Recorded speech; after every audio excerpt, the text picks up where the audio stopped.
Zoya was hanged in the village square when she was only 18.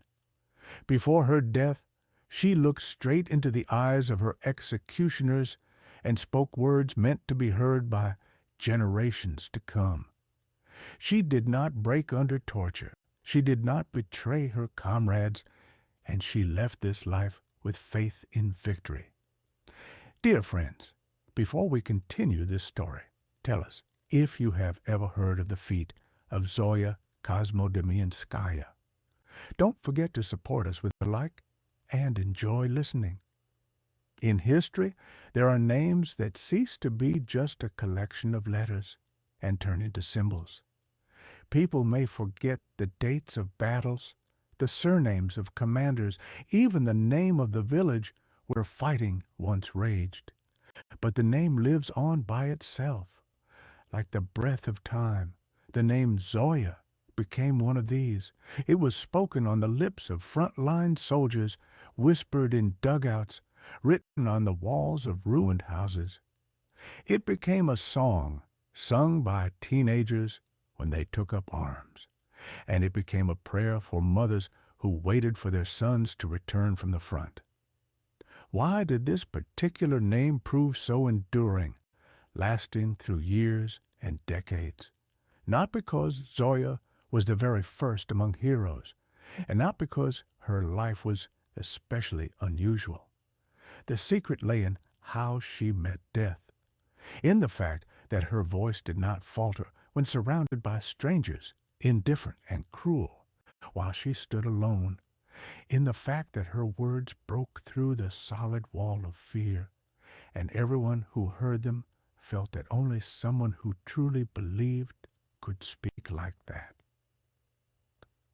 Soldiers told how, when news reached them of the young girl's execution, they stopped pitying themselves. For if she endured, then it was a sin for men to lose heart. That is how the name became a banner. That is how her act became a lesson for millions. And it was not invented by journalists for the sake of a beautiful story. There were too many witnesses who said the same thing. The truth was too piercing to need embellishment. Each generation rediscovered her story anew. School children wrote essays, young recruits studied lines about her in lessons. And then the years passed. The country changed, but the name still remained alive. It appeared in the names of streets, on plaques of schools, in books, in films. But most importantly, it remained in the hearts of those who understood what true resilience meant. Zoya did not strive for fame.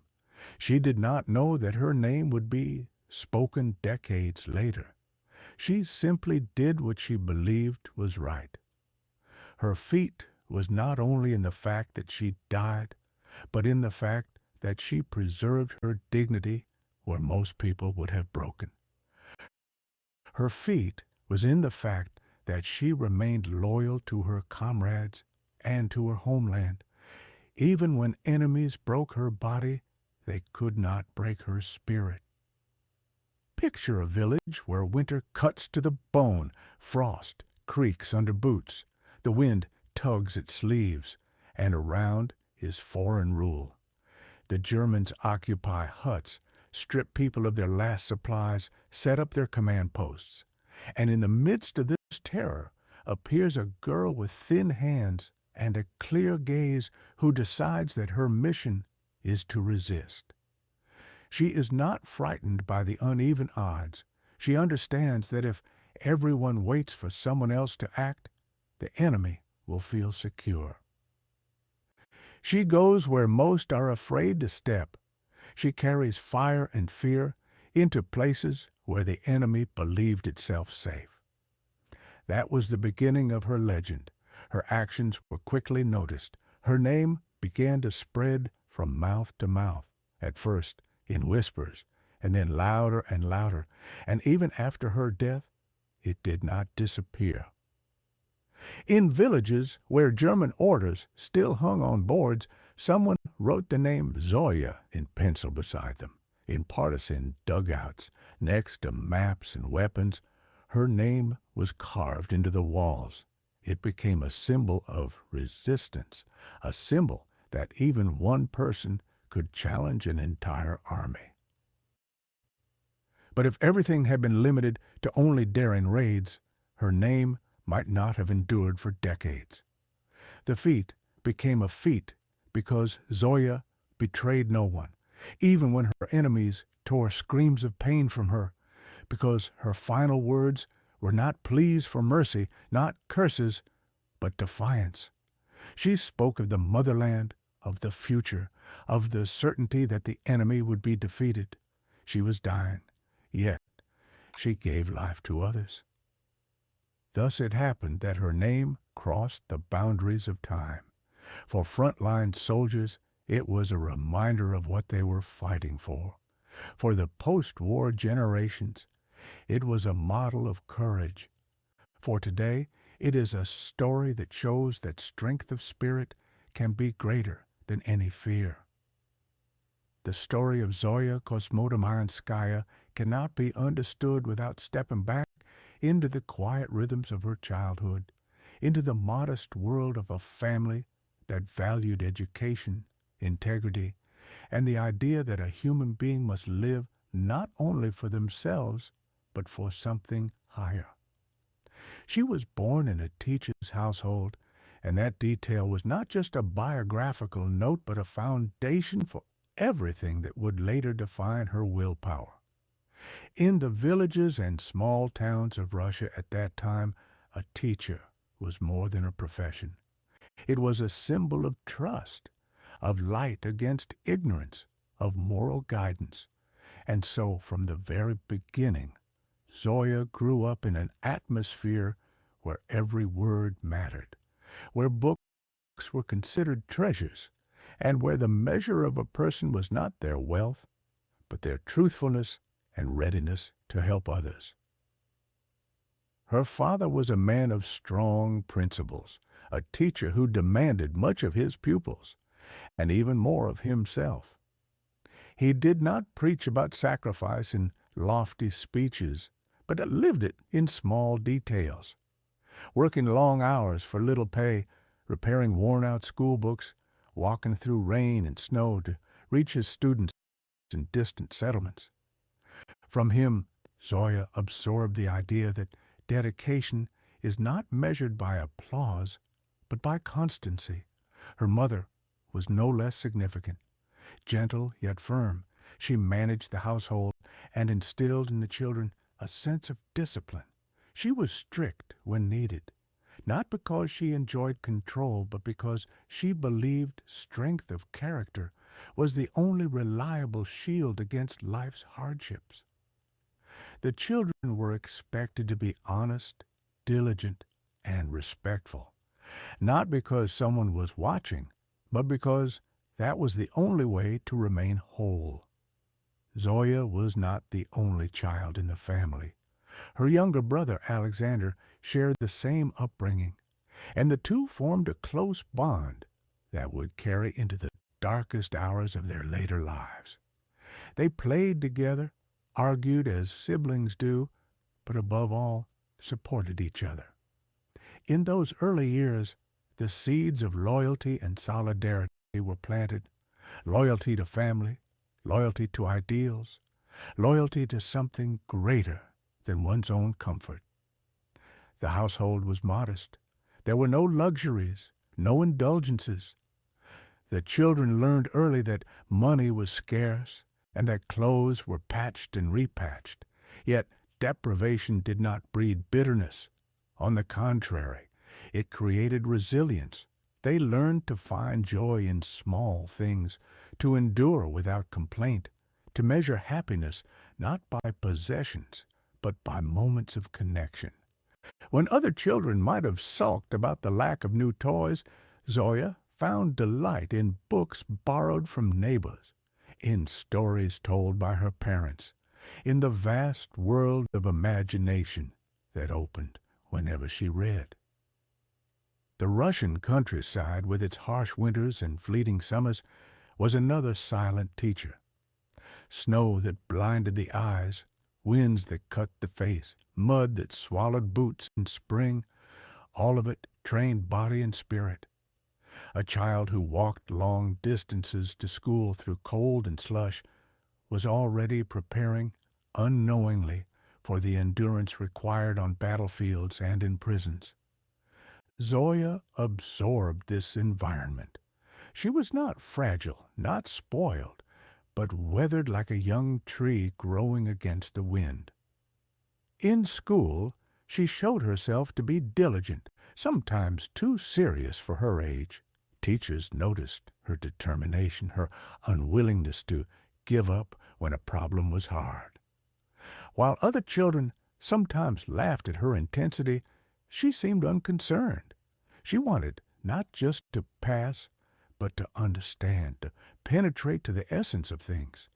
There was already in her the seed of that stubbornness which later, under unimaginable pressure, would turn into unbreakable resolve. Yet she was not without warmth. Those who remembered her spoke of her kindness, of her readiness to help classmates with lessons, of her ability to comfort those who were struggling. This duality of character, sternness towards herself and compassion towards others, became the hallmark of her personality. It was not mere coincidence that she later refused to betray anyone under torture. For Zoya, betrayal was not just weakness, but a violation of the deepest part of her being, the part formed in childhood when loyalty was the currency of family life. The ideological air of the time also played its part. The 1930s in the Soviet Union were years when young people were taught to admire pioneers and heroes of labor, to think of themselves as builders of a new world. To many, this was propaganda, but to a young, impressionable girl like Zoya, it became part of her moral universe. She wanted to belong to something greater than herself. She longed to be worthy of those stories of courage and sacrifice that filled school books and youth meetings. It was not blind obedience, but rather a thirst for meaning, a desire to prove that her life, however small, could contribute to a vast collective struggle for justice. The hardships of the time hardened her even further. The family lost their father when she was still young. His death left a deep scar, but also strengthened her. She saw her mother carry the burden of raising children alone, saw her toil and endure, and from that drew the conclusion that weakness was a luxury they could not afford. In this crucible of grief and endurance, Zoya's will was tempered. She did not allow herself to wallow in self-pity. She became more responsible, more mature, stepping into the gap left by her father. Her character was not built in a single moment, but layer upon layer, like rings of a tree. Each hardship, each demand, each example of selflessness from her parents and teachers added another layer. By the time war approached, the girl was no longer a child, but a young woman whose backbone was already formed, whose concept of loyalty and duty was unshakable. Even in small details, one can see the outlines of the later heroine. When she worked on school projects, she would stay until the task was finished, refusing to leave anything incomplete. When friends quarreled, she was the one who stepped in to restore peace, not because she liked authority, but because she could not stand injustice. When she read books about past wars, she lingered on the stories of those who endured humiliation, yet kept their dignity. She did not merely admire them. She quietly rehearsed within herself how she would act if placed in such a situation. The essence of Zoya's childhood was not comfort, but preparation. Preparation for a storm she could not yet foresee. for trials that seemed unimaginable to a teenager. Yet everything in her upbringing, the modest household, the strict but loving parents, the closeness with her brother, the harsh climate, the values of loyalty and perseverance shaped a character that could not be easily broken. By the time the guns of war thundered on the horizon, she was already forged. She was young. She was barely 18, but within her there lived a strength that no enemy could understand. That strength did not come out of nowhere. It was the product of those silent years of childhood, of family bonds, of the daily training of endurance.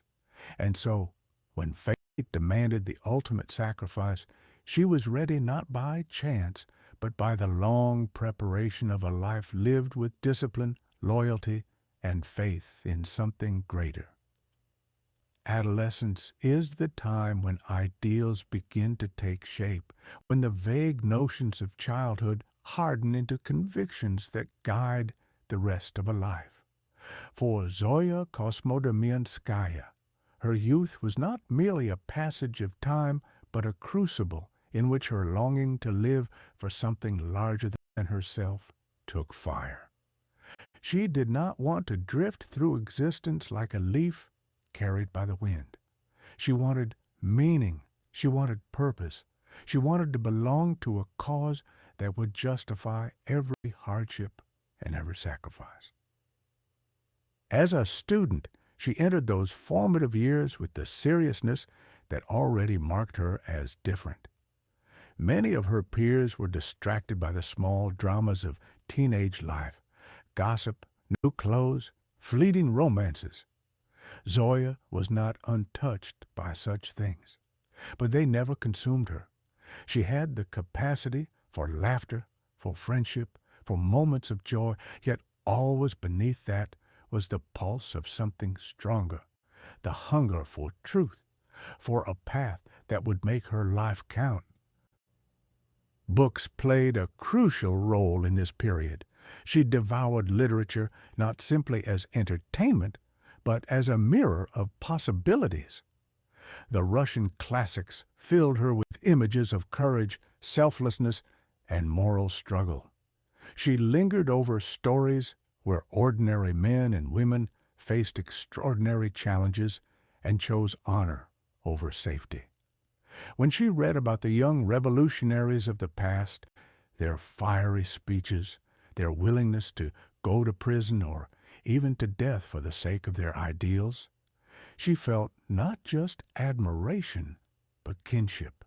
It was as if she was reading fragments of her own future. The world around her in the late 1930s was saturated with ideology. The Soviet Union demanded loyalty, discipline, and readiness to sacrifice for the state. Many complied out of fear or habit, but for some, and Zoya was among them, the message found fertile ground. To her, the call to serve a collective ideal resonated deeply with what she had already learned at home, that life was not about selfish gain, but about fidelity to others. While critics might see indoctrination, she felt inspiration. She wanted to be worthy of the heroes celebrated in classrooms and youth meetings. It was during these years that she became more involved in the Komsomol, the youth organization that sought to mold the next generation of Soviet citizens. Zoya approached it not as a formality, but as an arena where she could test her resolve. She volunteered for tasks, took on responsibilities, and was unafraid to speak up when others hesitated. She was not a loud leader, not the kind who drew attention with charisma, but rather the kind who earned respect through diligence and quiet determination. She embodied the principle that true authority comes not from words, but from example. Her belief in a great idea did not make her naive. She was aware of the hardships surrounding her, of the whispers of repression, of the fact that the world was far from perfect. Yet even so, she chose to believe. Belief was, for her, not blindness, but strength. She looked at the cracks in society, and instead of despairing, she decided that her duty was to fill those cracks with her own effort, however small.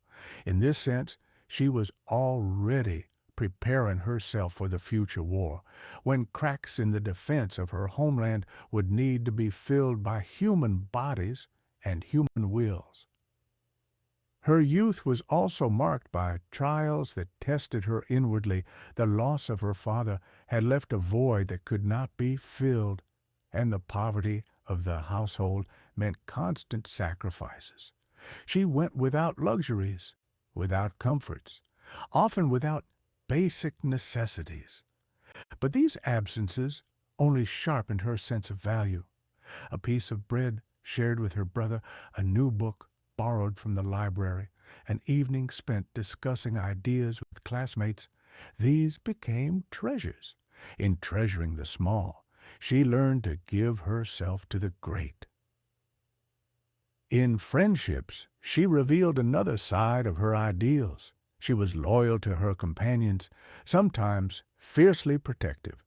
When one of her classmates was mocked or excluded, Zoya would stand beside them, even if it meant becoming a target herself. It was not bravado, but conviction that injustice, even in small things, must not be tolerated. Later, when the stakes were infinitely higher, this same conviction would guide her to refuse betrayal under torture. The lines between youthful schoolyard loyalty and life-and-death loyalty were not as distant as they seemed. As adolescence passed into early womanhood, Zoya grew more aware of the world beyond her immediate circle. International tensions rose, news of war in Europe filtered through, and with it came a sense that history itself was accelerating. She did not yet know what form her participation would take, but she felt instinctively that she would not be allowed to remain on the sidelines. She was restless with the idea of a passive life. She wanted to stand in the stream of history even if it swept her away. Her belief in a great idea crystallized in those restless years. She began to articulate to herself, and sometimes to others, that the meaning of life was found in service. Service not just to family or to friends, but to the larger cause of justice, freedom, and the defense of the motherland. For her, the personal and the political were intertwined. To live selfishly was to betray not only one's nation, but one's own soul. To live sacrificially was to discover the deepest form of freedom, the freedom to give oneself fully. By the time she reached her late teens, her path was set. Though she did not yet know it, she had shaped within herself a fortress of conviction. This fortress was built of books and beliefs, of loyalty and loss, of discipline and dreams. When the war finally erupted and the call for sacrifice became real, she did not need to invent courage on the spot. She already carried within her the aspiration to live and, if necessary, to die for a great idea.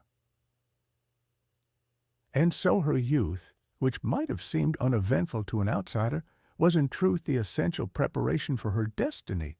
Every book she read, every hardship she endured, every conviction she formed was a stone laid in the foundation of the unbreakable will that the world would soon witness. In that foundation there was nothing glamorous, nothing easy, but everything necessary. She was not a child of luxury or leisure. She was the child of belief, and belief became her strength. The morning of June 22nd, 1941, broke with a shock that would reverberate through every household in the Soviet Union. The radio announcements cut through the stillness of ordinary life with words that seemed at first impossible to grasp. German forces had crossed the border, Cities were under attack. Villages burned.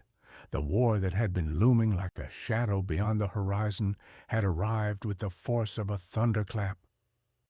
For Zoya Kosmodemyanskaya, this moment marked the end of youth and the beginning of destiny. She was still a schoolgirl, still a daughter and sister, still part of a modest household where daily concerns revolved around bread and studies. Yet in a single day all of that shifted. The world no longer allowed her the luxury of being merely young. The invasion forced every citizen, no matter their age, into the stark confrontation with survival, loyalty, and sacrifice. The atmosphere in Moscow, where she lived, was tense and electrified. People gathered around radios, their faces pale as they listened to the grim bulletins. Neighbors whispered rumors of advances and retreats, of bombings and betrayals. Lines formed outside stores as families rushed to stock whatever supplies they could find. Air raid sirens began to punctuate the days, each wail a reminder that the distant battles were creeping closer. It was a time when fear and determination lived side by side, when uncertainty gnawed at every thought, yet resolve steeled every action. In the Kosmodemyanskaya household, the news landed like a blow, but not a surprise. Zoya's upbringing had prepared her to expect struggle, to understand that life demanded courage.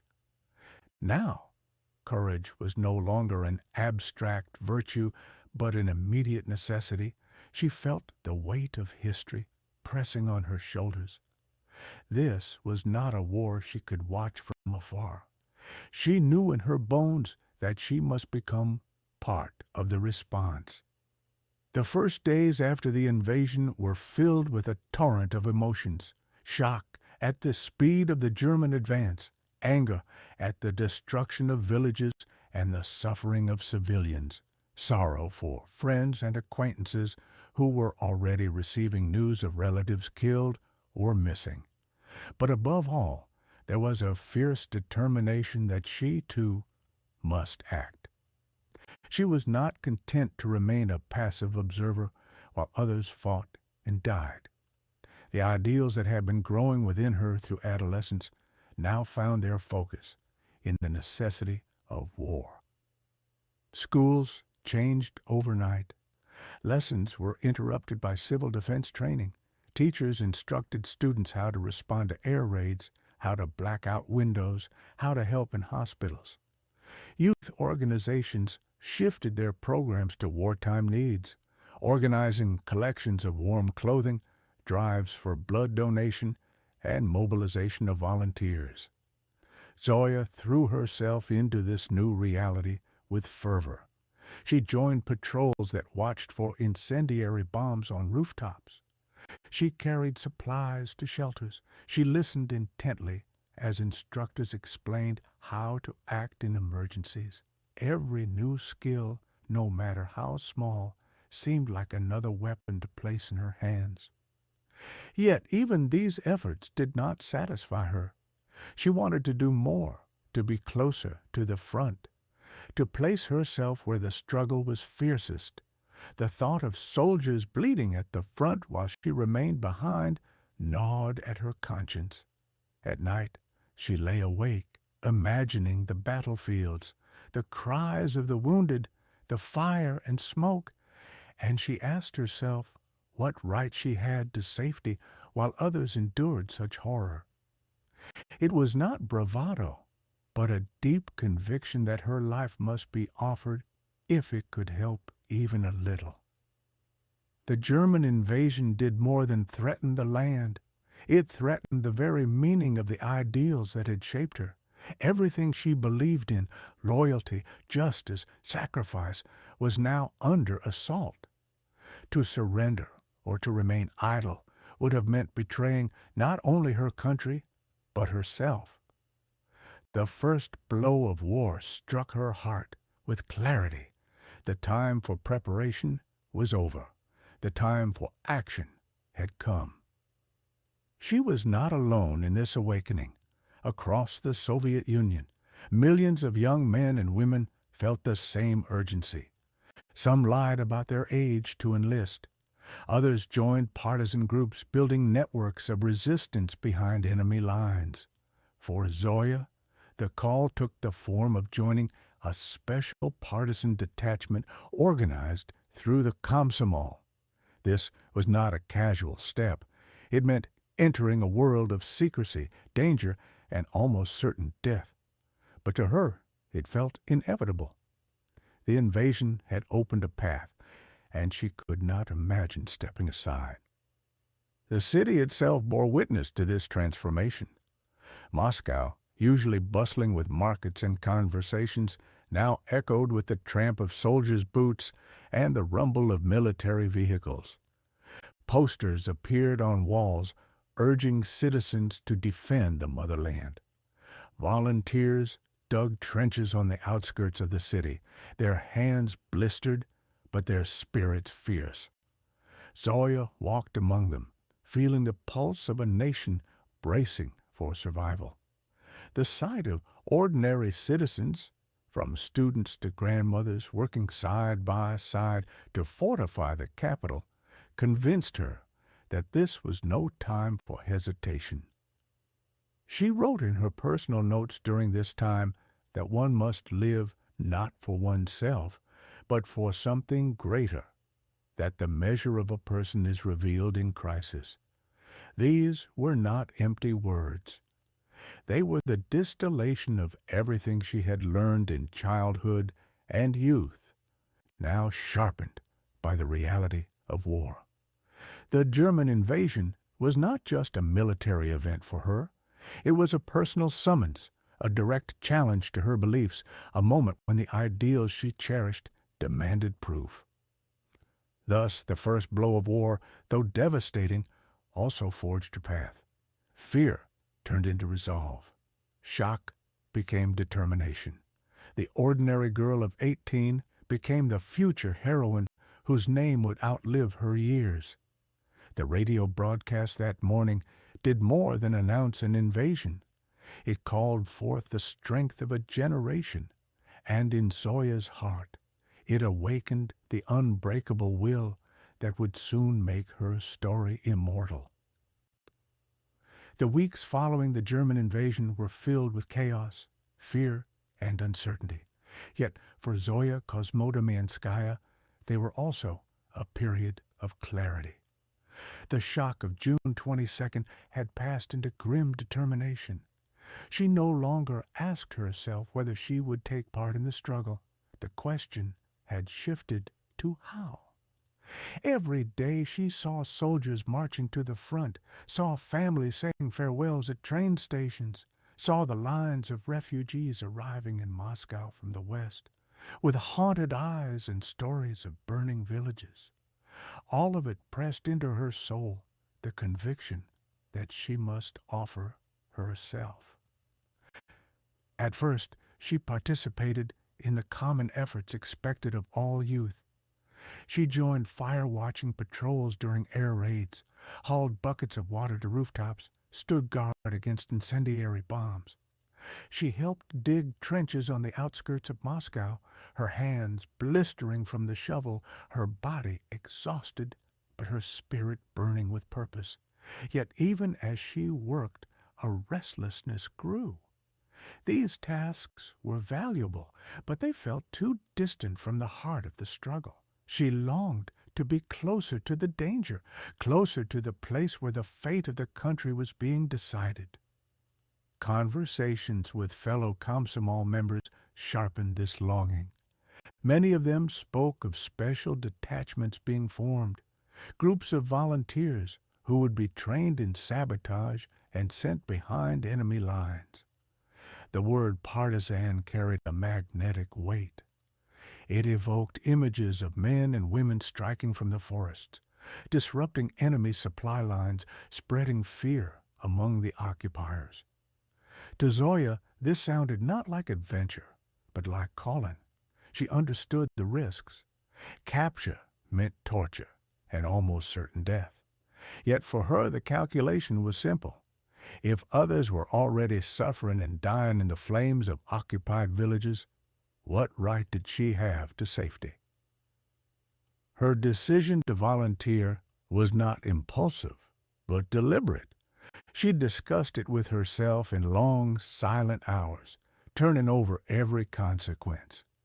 She knew it would mean leaving her mother and brother without her help, knew it would place her in situations of unimaginable hardship. But she also knew that hesitation would torment her far more than danger. The invasion had made the world black and white. Either one acted or one surrendered. For Zoya, there was no middle ground. When the call for volunteers reached her Komsomol group, she stepped forward. She did not hesitate, did not glance around to see who else might move. Her voice was steady, her expression calm, but within her heart pounded with the weight of commitment. In that moment, the young girl became part of a current larger than herself, a current that swept thousands of Soviet men and women into the perilous world of partisan warfare. Her mother was distressed when she learned of Zoya's choice. The family had already endured loss with the death of the father, and now the daughter was placing herself in mortal danger. Yet even in her grief, the mother recognized the determination in her child's eyes. To forbid her would be futile. To plead with her would only cause pain. She understood that Zoya was no longer simply her daughter, but had become a soldier of the motherland. And so she gave her blessing, though her heart trembled with dread. Training began almost immediately. Volunteers were gathered in secret locations on the outskirts of Moscow. Instructors taught them how to move silently, how to read maps, how to light fires without smoke, how to destroy enemy communications. They practiced setting explosives on bridges, cutting telephone wires, and disappearing into the forest before enemy patrols could arrive. Zoya, though inexperienced, absorbed every lesson with fierce concentration. Her small frame concealed a will as hard as iron. When others faltered in fatigue, she pressed on. When exercises demanded endurance, she refused to be the first to collapse. She was determined to prove that youth and gender were no obstacles to courage. The camaraderie of the detachment deepened her resolve. She found herself among men and women who shared the same burning determination, who had also chosen danger over safety. They came from different backgrounds, students, workers, peasants, but were united by a common purpose. Around campfires, they shared stories of home, of loved ones left behind, of dreams for a future beyond the war. Yet, beneath the surface of laughter and companionship was the unspoken knowledge that many of them would not live to see that future. This knowledge did not dampen their spirits, but sharpened them. Every day alive was a day to fight. For Zoya, volunteering was not just an act of bravery, but a declaration of identity. She was no longer merely a daughter, a student, a young woman. She was now a partisan in training, a soldier preparing to walk into enemy territory with no guarantee of return. The transition was both frightening and liberating. She had given herself to the struggle, and in doing so, she felt a strange calm. She no longer worried about the future because she had already chosen her path. The decision to volunteer became the cornerstone of her destiny. It placed her on the road that would lead to her capture, her torture, and her immortal last words. But in that moment, all of this was unknown. What was known was the clarity in her heart.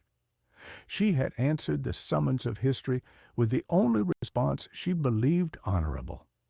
She had stepped forward when others hesitated. She had declared that her life was no longer her own, but belonged to the fight against tyranny. Thus, the young girl from a modest family became part of a force that terrified the occupiers. Her decision to volunteer, seemingly small in the vast machinery of war, became the act that defined her story. For in that decision lay the seed of her unbreakable will, the willingness to endure everything that was to come. And from that seed would grow the legend of Zoya Kosmodemyanskaya, the girl whose courage no enemy could extinguish. The transition from volunteer to partisan was neither simple nor immediate. Those who had stepped forward were quickly separated from the rest, led away in small groups to locations hidden from the eyes of the public. Moscow was under constant threat of air raids, spies lurked in the streets, and the command understood that secrecy was as vital as ammunition. Zoya, along with a handful of young men and women, found herself taken to a school building that had been hastily converted into a training center. To passers-by it looked like any other closed institution, but behind its shuttered windows a new kind of soldier was being forged. The instructors were men hardened by years of border skirmishes and covert work. Their faces were lined, their gazes sharp, their movements economical. They wasted no time with speeches. From the first day, the recruits were told that sentimentality was a luxury they could not afford. "You are not here to survive," one officer said bluntly. "You are here to complete missions. If survival follows, it is a reward. If not, then your sacrifice will still serve the motherland." These words, cold and merciless, struck the volunteers with the force of reality. Zoya absorbed them quietly. She did not flinch. She understood that the path she had chosen was no longer about her own life, but about the purpose she carried.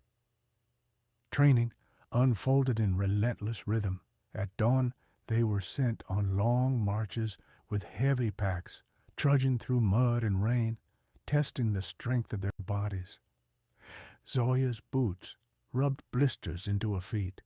Her shoulders ached beneath the straps, but she forced herself forward, unwilling to show weakness. In the evenings, when exhaustion threatened to overcome her, she studied maps by candlelight, tracing routes through forests and villages, memorizing the placement of rivers and roads. Geography, once an academic subject, became a matter of life and death. A wrong turn in enemy territory could mean capture. They were taught to use weapons with precision and calm. The rifle was no longer an object seen in parades, but an extension of the arm. Zoya learned to load, aim, and fire in near silence, hitting targets set among trees to simulate sudden encounters. Hand grenades were introduced next. Instructors showed them how to arm and throw them, timing the release so that the explosion would land among enemy positions, but leave the thrower unscathed. The first time she held one, its weight surprised her. It felt both ordinary and terrifying, a small metal shell carrying the power to destroy. She forced herself to treat it as a tool, not a monster, repeating the exercises until fear dulled into competence. Yet weapons were only part of the curriculum. Much of the training focused on skills less visible but just as deadly. They learned to cut telephone wires swiftly and without leaving traces, to spread rumors and misinformation among villagers, to destroy bridges with small charges placed at precise structural points. They were drilled in the art of blending in, how to speak with local accents, how to dress so as not to arouse suspicion, how to invent plausible stories about themselves if questioned. Each volunteer crafted a new identity, complete with fabricated details about family work and hometown. These identities were rehearsed until they became second nature, for hesitation during an interrogation could mean betrayal. The psychological pressure was immense. Instructors staged mock arrests, bursting into rooms in the middle of the night, shouting questions, shining lamps into the eyes of the startled recruits. They tied their hands, dragged them into basements, and demanded information. If anyone hesitated or contradicted themselves, the exercise ended with harsh reprimands. Zoya endured these trials with stoic calm. She practiced controlling her breath, forcing herself to answer firmly even when fear threatened to choke her voice. It was in these moments that her inner steel revealed itself. Camaraderie among the recruits grew from this shared hardship. They supported one another, whispered encouragement during night marches, shared scraps of food saved from meager rations. Around small fires in hidden clearings, they exchanged hopes and fears. Some admitted they longed to return home, to see mothers and siblings again, but they stayed because the thought of villages burned and children slaughtered left them unable to choose otherwise. Zoya, though reserved, listened with empathy. Her silence carried weight. When she finally spoke, her words were simple but steady. If we do not stand firm, who will? That single question silenced doubts more effectively than any officer's lecture. Instruction also included the brutal reality of what awaited them if captured. The recruits were told of torture methods used by the occupiers, of hangings carried out as public warnings, of prisoners paraded through villages to break morale. The instructors did not sugarcoat the horror. Instead, they insisted the volunteers accept it fully. If you are taken, they said, do not expect rescue, expect pain. Your task is to endure as long as you can without betraying your comrades. These warnings might have shattered weaker spirits, but for Zoya, they became fuel. She did not romanticize death. She simply accepted it as a possible end. The important thing was not how long she lived, but how well she served before the end. In quieter hours, Zoya would sometimes sit by a window and write in her small notebook. She jotted fragments of thoughts, lines of poetry, reflections on the duty of youth. She wrote about the beauty of birch trees outside the camp, about the songs they sang during brief respites, about the faces of her comrades glowing in firelight. She understood that memory itself was a form of resistance, that even if her body perished, the written word could carry her spirit forward. These notes, simple and unadorned, later became precious glimpses into the soul of a girl who refused to bend. The climax of their preparation came with simulated missions. Groups were sent into unfamiliar forests with orders to find specific landmarks, plant dummy charges, and return undetected. Instructors followed at a distance, acting as enemy patrols. If a group was caught, the exercise ended in failure and punishment. Zoya's detachment succeeded more often than not, largely because of her insistence on caution. She urged her comrades to double-check maps, to stay low, to move only when shadows were deep. Her natural leadership began to shine, though she never sought command.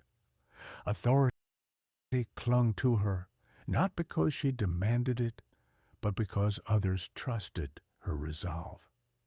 By the end of the course, the volunteers had been transformed.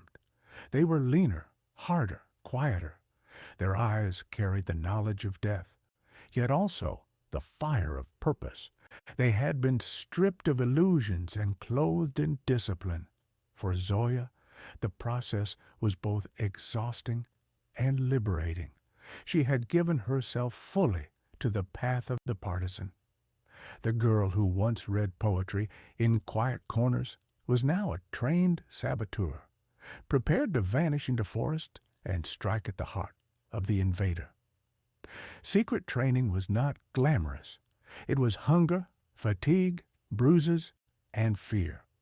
But it was also the crucible in which unbreakable will was tempered.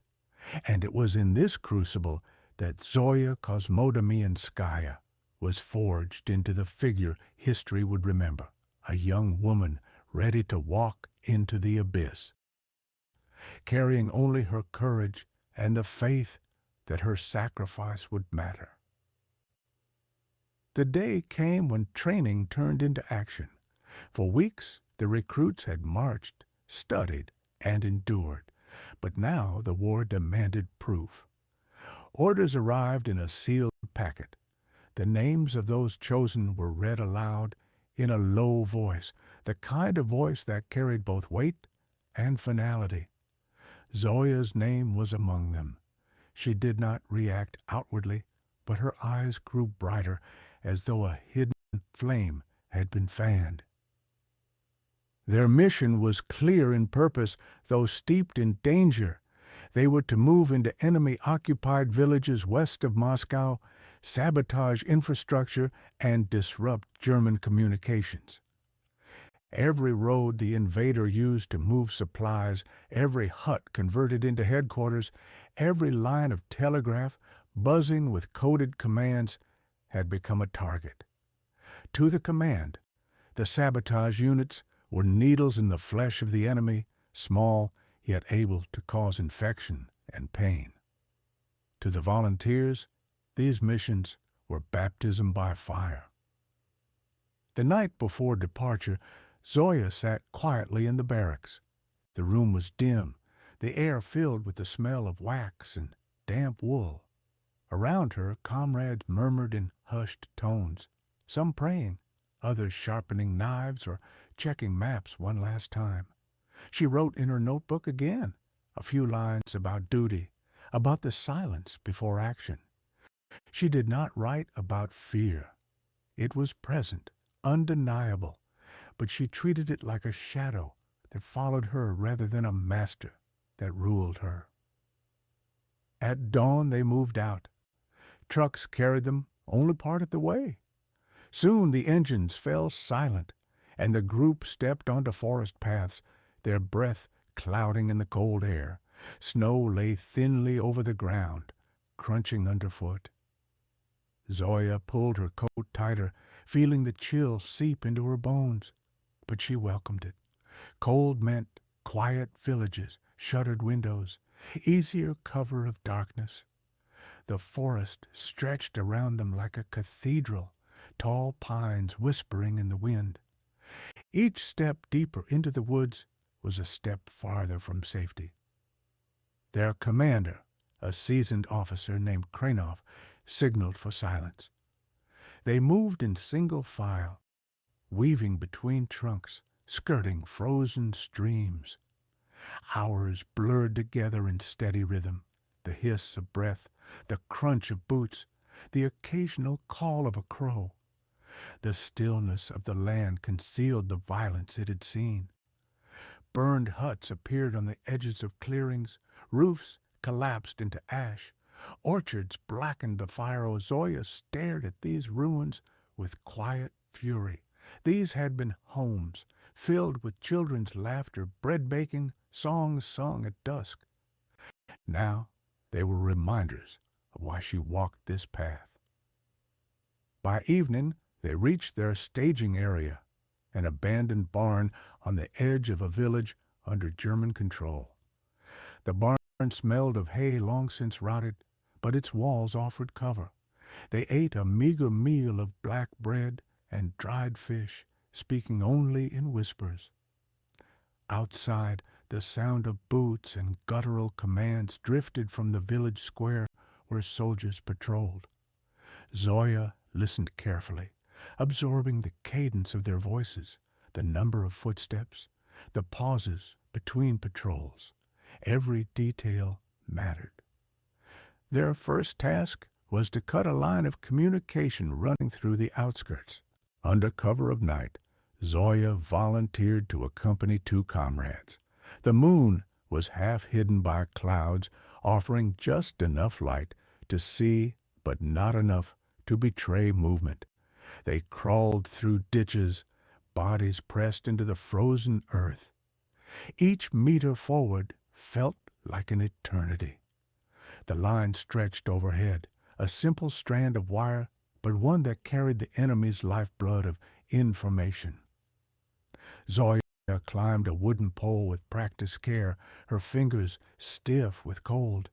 At the top, she pulled out cutters and severed the wire. Sparks hissed faintly, and then silence.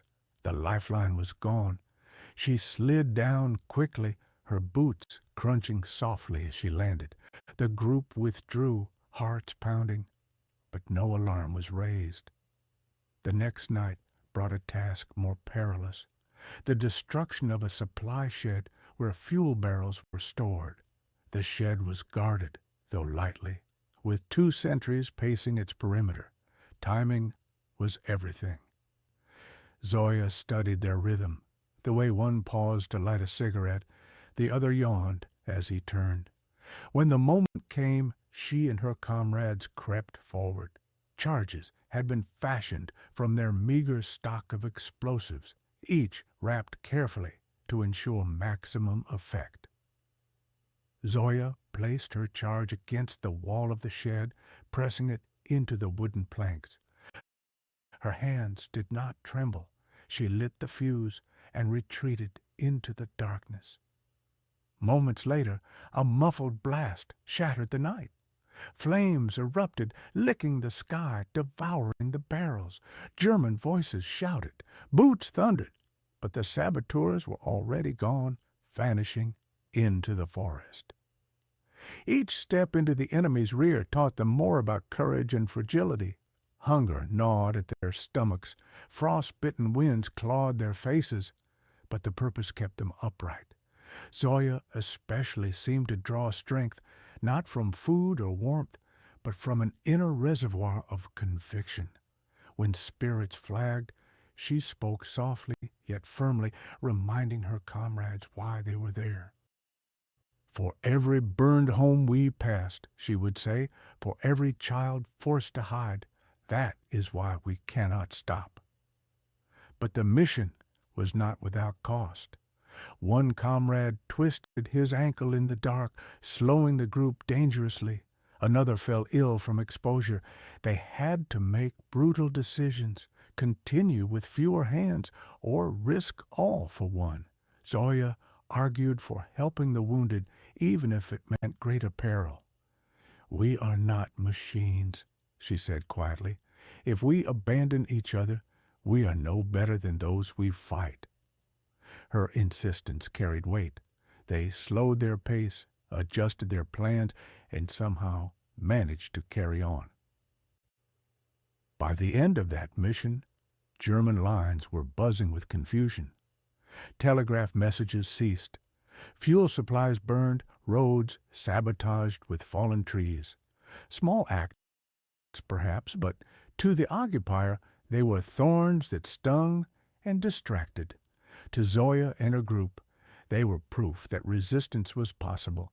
Each fire lit in the night was not just destruction, but a beacon of defiance. When they finally returned to base, weary and hollow-eyed, the commanders received them not with applause, but with nods of respect.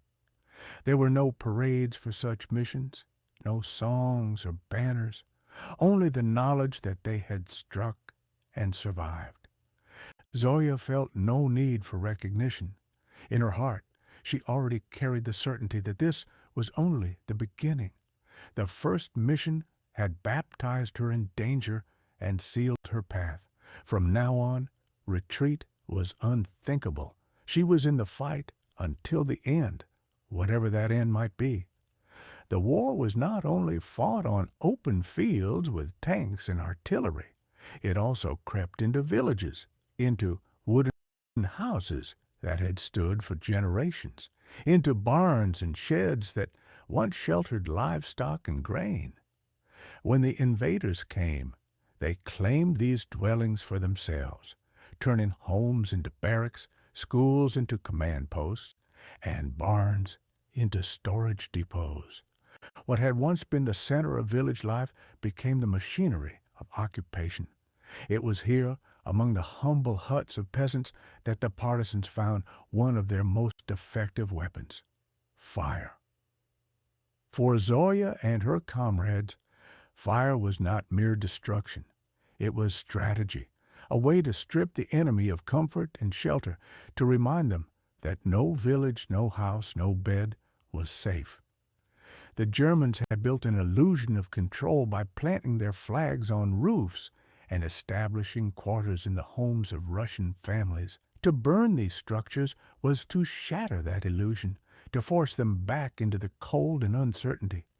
It was also a message to the villagers.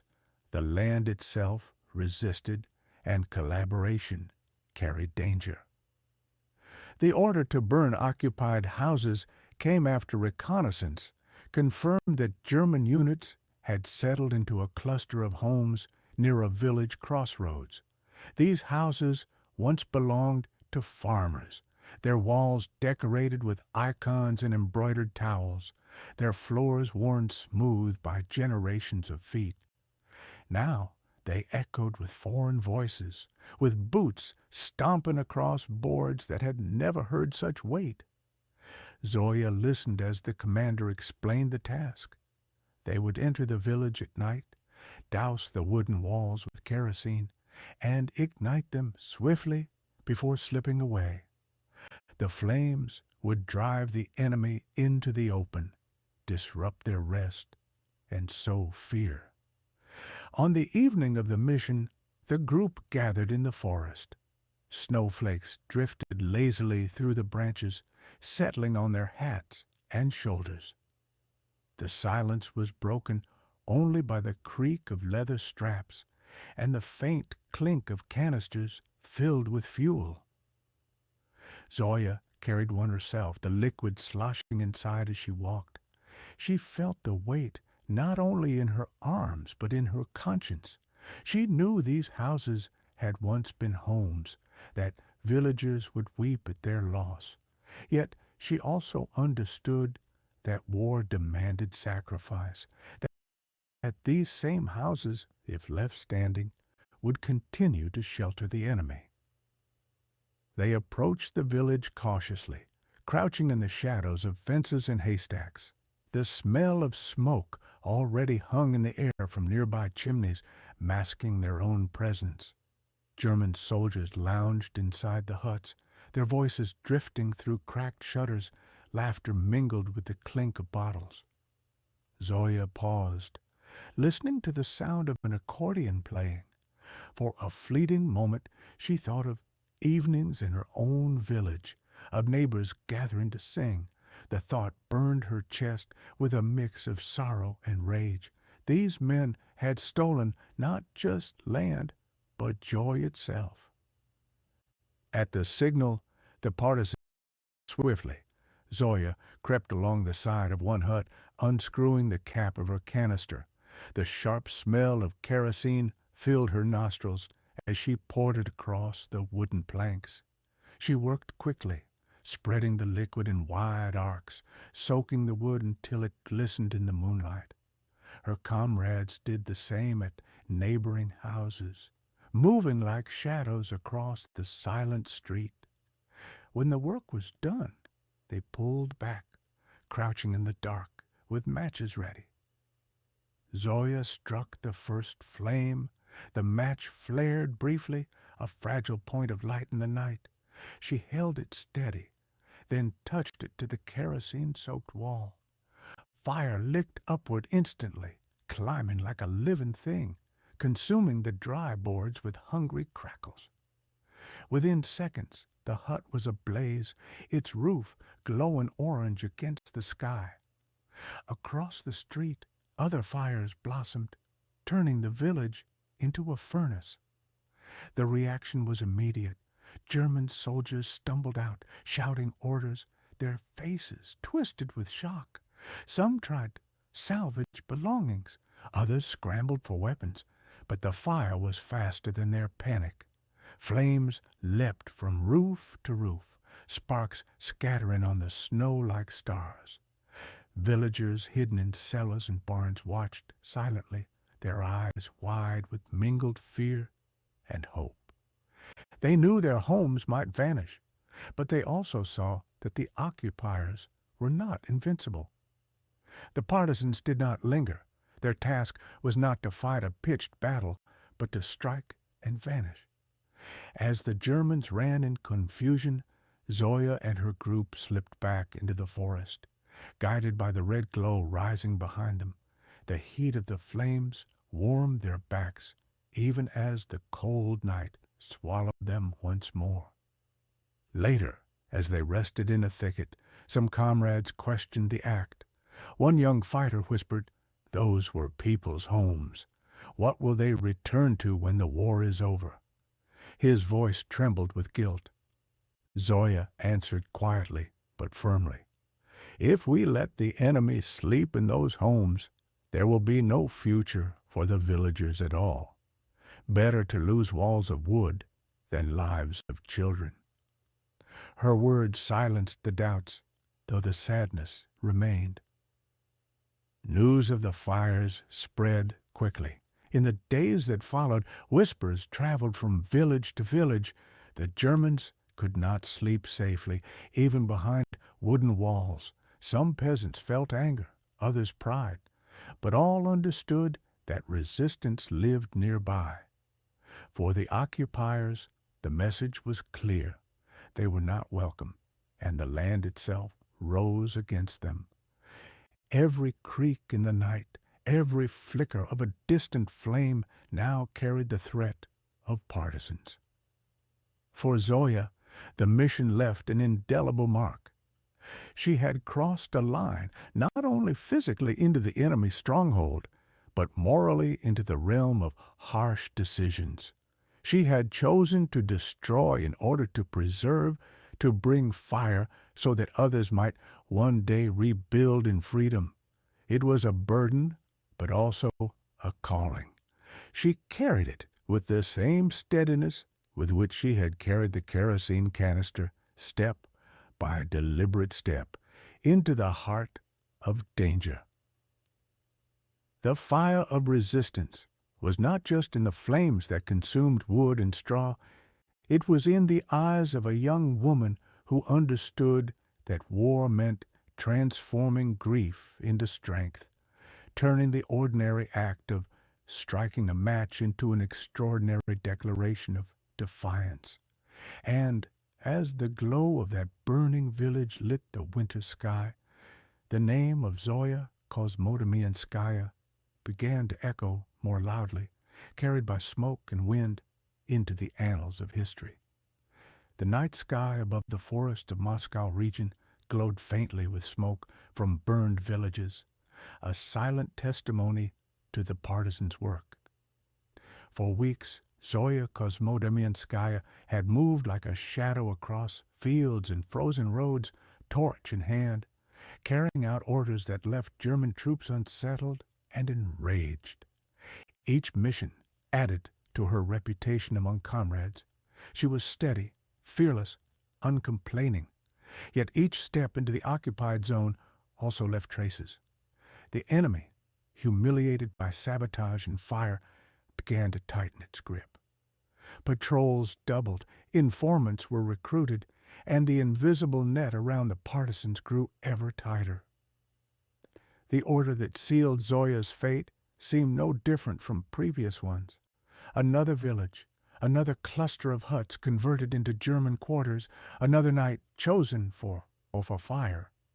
She had grown accustomed to the rhythm. Slip into the village, prepare the houses, ignite, withdraw before dawn. But fate, is often hidden in the ordinary, and what awaited her in Petrishchevo was more than just another mission. Snow fell heavily that night, muffling footsteps, cloaking the world in deceptive silence. Zoya and her small group crept along hedges and fences, their bodies bent low, their breath turning into clouds that quickly disappeared. She carried her canister of kerosene, as always, the familiar weight steadying her. They had been instructed to burn several houses known to shelter German officers and communication staff. Zoya, as one of the most reliable, was assigned to work alone on one of the buildings while others spread out across the street. The plan began well. She soaked the wooden walls, her movements quick and practiced, her ears straining for any sign of disturbance. When she struck the match, the flame caught instantly, racing upward with greedy speed. The fire lit her face for a moment before she melted back into the shadows. But unlike previous missions, the alarm rose faster than expected. German voices shouted, boots hammered on frozen ground, dogs barked furiously. Within minutes, the village square was alive with search parties. The partisans scattered, each running into the dark forest. Zoya darted between fences, crouched behind a haystack, then sprinted across a frozen yard. Snow clung to her boots, slowing her steps. Behind her, torches bobbed like angry stars as soldiers combed the lanes.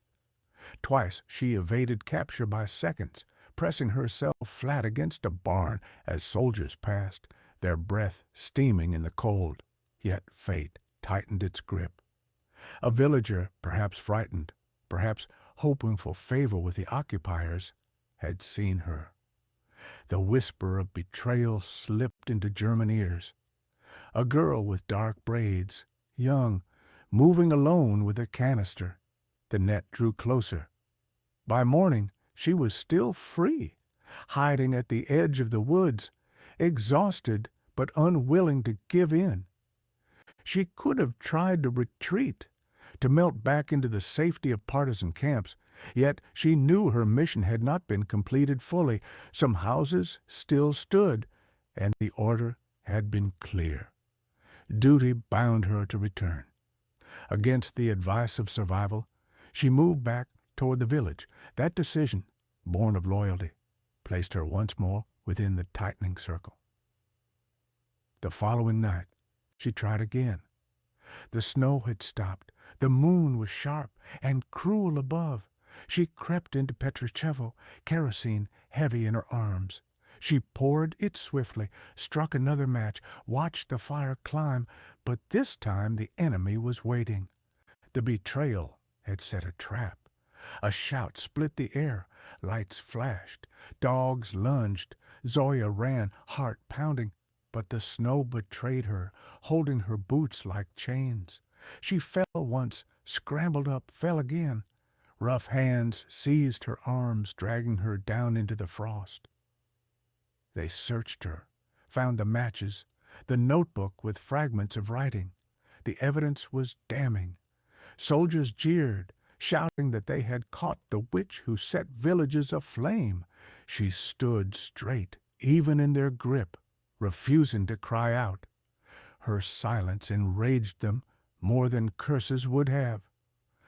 Bound with rope, she was dragged into the center of the village. The once ordinary houses now glowed with fire behind her, the flames she had lit still burning fiercely, as though in defiance of her capture. Word spread quickly through Petrishchevo. The villagers, cowed by occupation yet sympathetic, peeked from windows and cellars. Some crossed themselves, whispering prayers. They saw not just a young girl bound by ropes, but a symbol of their own hidden rage. Yet fear kept them silent. Only the soldiers' shouts filled the night, echoing through the frozen air. For Zoya, the moment of capture was not defeat, but transition. She understood the danger she was in. knew what awaited: interrogation, pain, humiliation, perhaps execution. But she also knew that her role had shifted. No longer a shadow striking in secret, she was now a captive, forced into the spotlight of the occupier's wrath. Her mission had not ended. It had simply entered its most perilous stage. As she stood bound in the snow, face pale in the torchlight, she seemed smaller than the legend she would become. Yet, even then, those who looked closely saw the spark in her eyes, the quiet refusal to break. The dangerous trail she had walked had led to this village square, to ropes biting into her wrists, to boots shoving her toward captivity. But it had also led to the moment that would define her story forever. For in the face of arrest, Zoya Kosmodemyanskaya was about to reveal the true depth of her unbreakable will. The capture of Zoya Kosmodemyanskaya in the village of Petrishchevo was not the result of chance alone. Snow and fatigue slowed her steps. German patrols closed the circle, but behind these forces stood something darker: betrayal. In partisan warfare, courage was often undone not by bullets, but by whispers, by those who chose fear or self-preservation over loyalty. Zoya's story was no exception. Petrishchevo was a small place, a handful of streets lined with wooden huts, barns, and sheds. Its people lived in the shadow of German occupation, torn between survival and resistance. Some villagers secretly supported the partisans, leaving bread near the forest or passing along scraps of information. Others, terrified of German reprisals, tried to stay neutral, keeping their heads bowed and their doors shut. But there were also those who chose collaboration, either out of fear, ambition, or the false hope that serving the occupiers might spare their families. It was in this fragile balance that Zoya's fate was sealed. The night of the fires had unsettled the entire village. Flames rose high, lighting the sky, consuming houses where German officers had slept. The occupiers responded with fury, shouting threats, promising punishment. They demanded to know who had dared strike at them. The villagers, shaken, whispered among themselves. Some claimed they had seen a figure moving through the snow, young, slight, carrying a canister. In the tense silence that followed, a choice was made. Someone pointed toward her, a stranger who had arrived in the night. Historians later debated exactly who betrayed Zoya.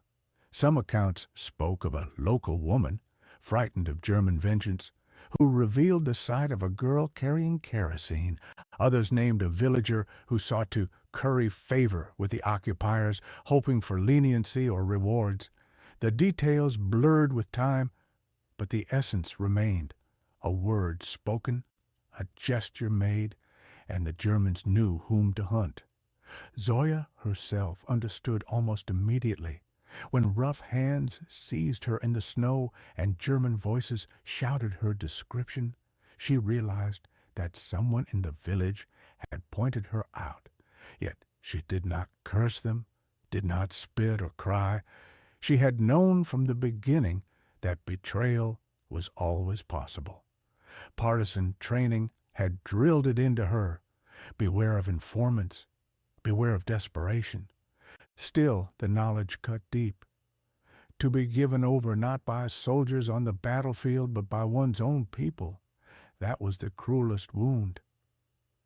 The villagers, too, paid a price. The occupiers, determined to make an example, intensified their brutality. Homes were searched, food seized, threats screamed in the night.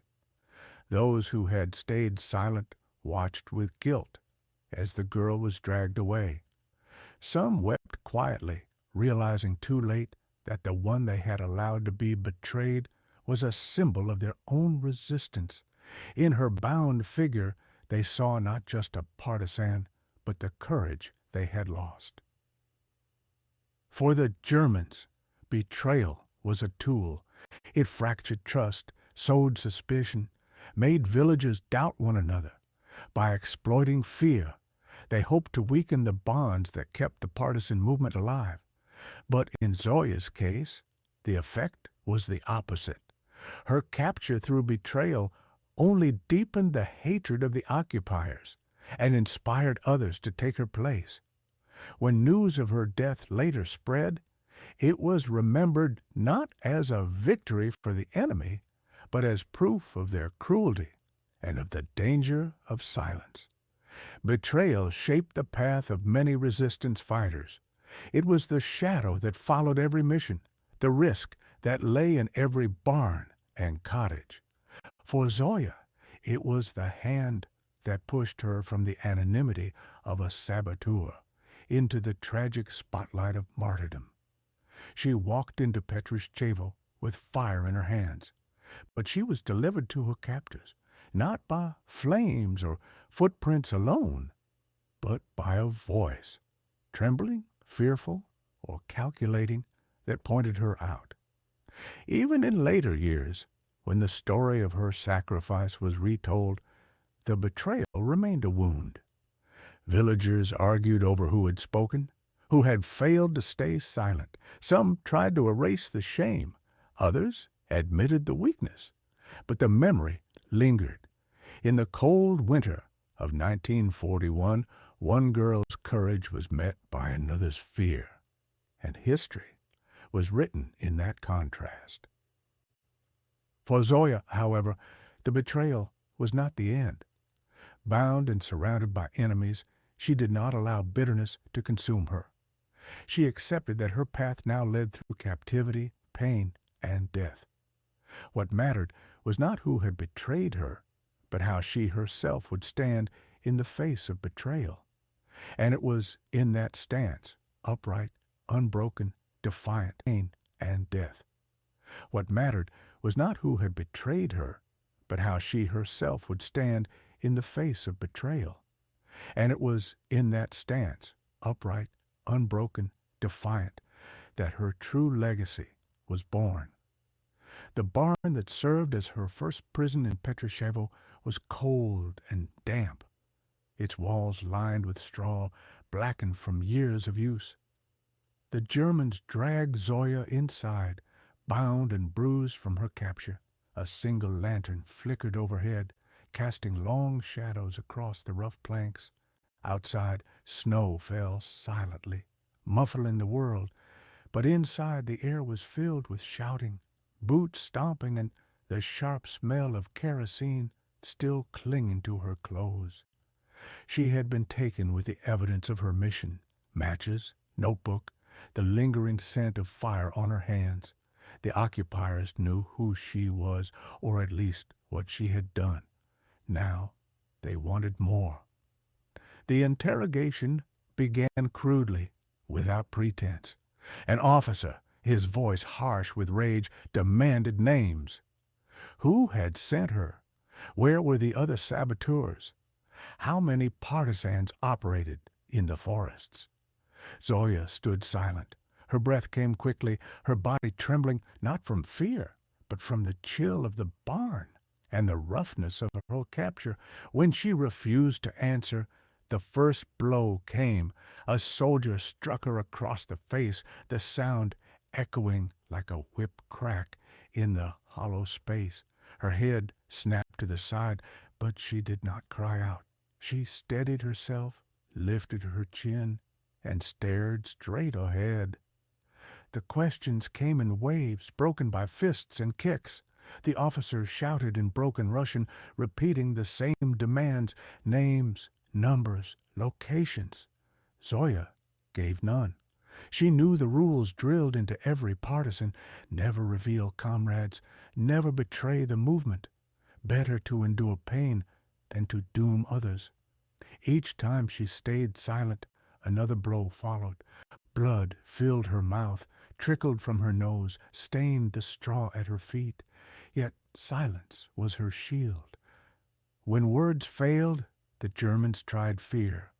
They threatened execution, threatened to burn villages, threatened to kill her family. But Zoya had already accepted these possibilities. The moment she volunteered for partisan duty, she had understood that her life might end in torture or death. What mattered was not the length of her days, but the strength with which she met them. She stood in that barn with ropes cutting her wrists and thought not of her own safety, but of her comrades still free in the forests. If she spoke, if she faltered, they would be hunted and slaughtered. That knowledge stiffened her resolve more than any command could. The interrogators escalated their brutality. They forced her to her knees, shoved her head back, demanded again and again that she talk. When she remained silent, they beat her until her vision blurred.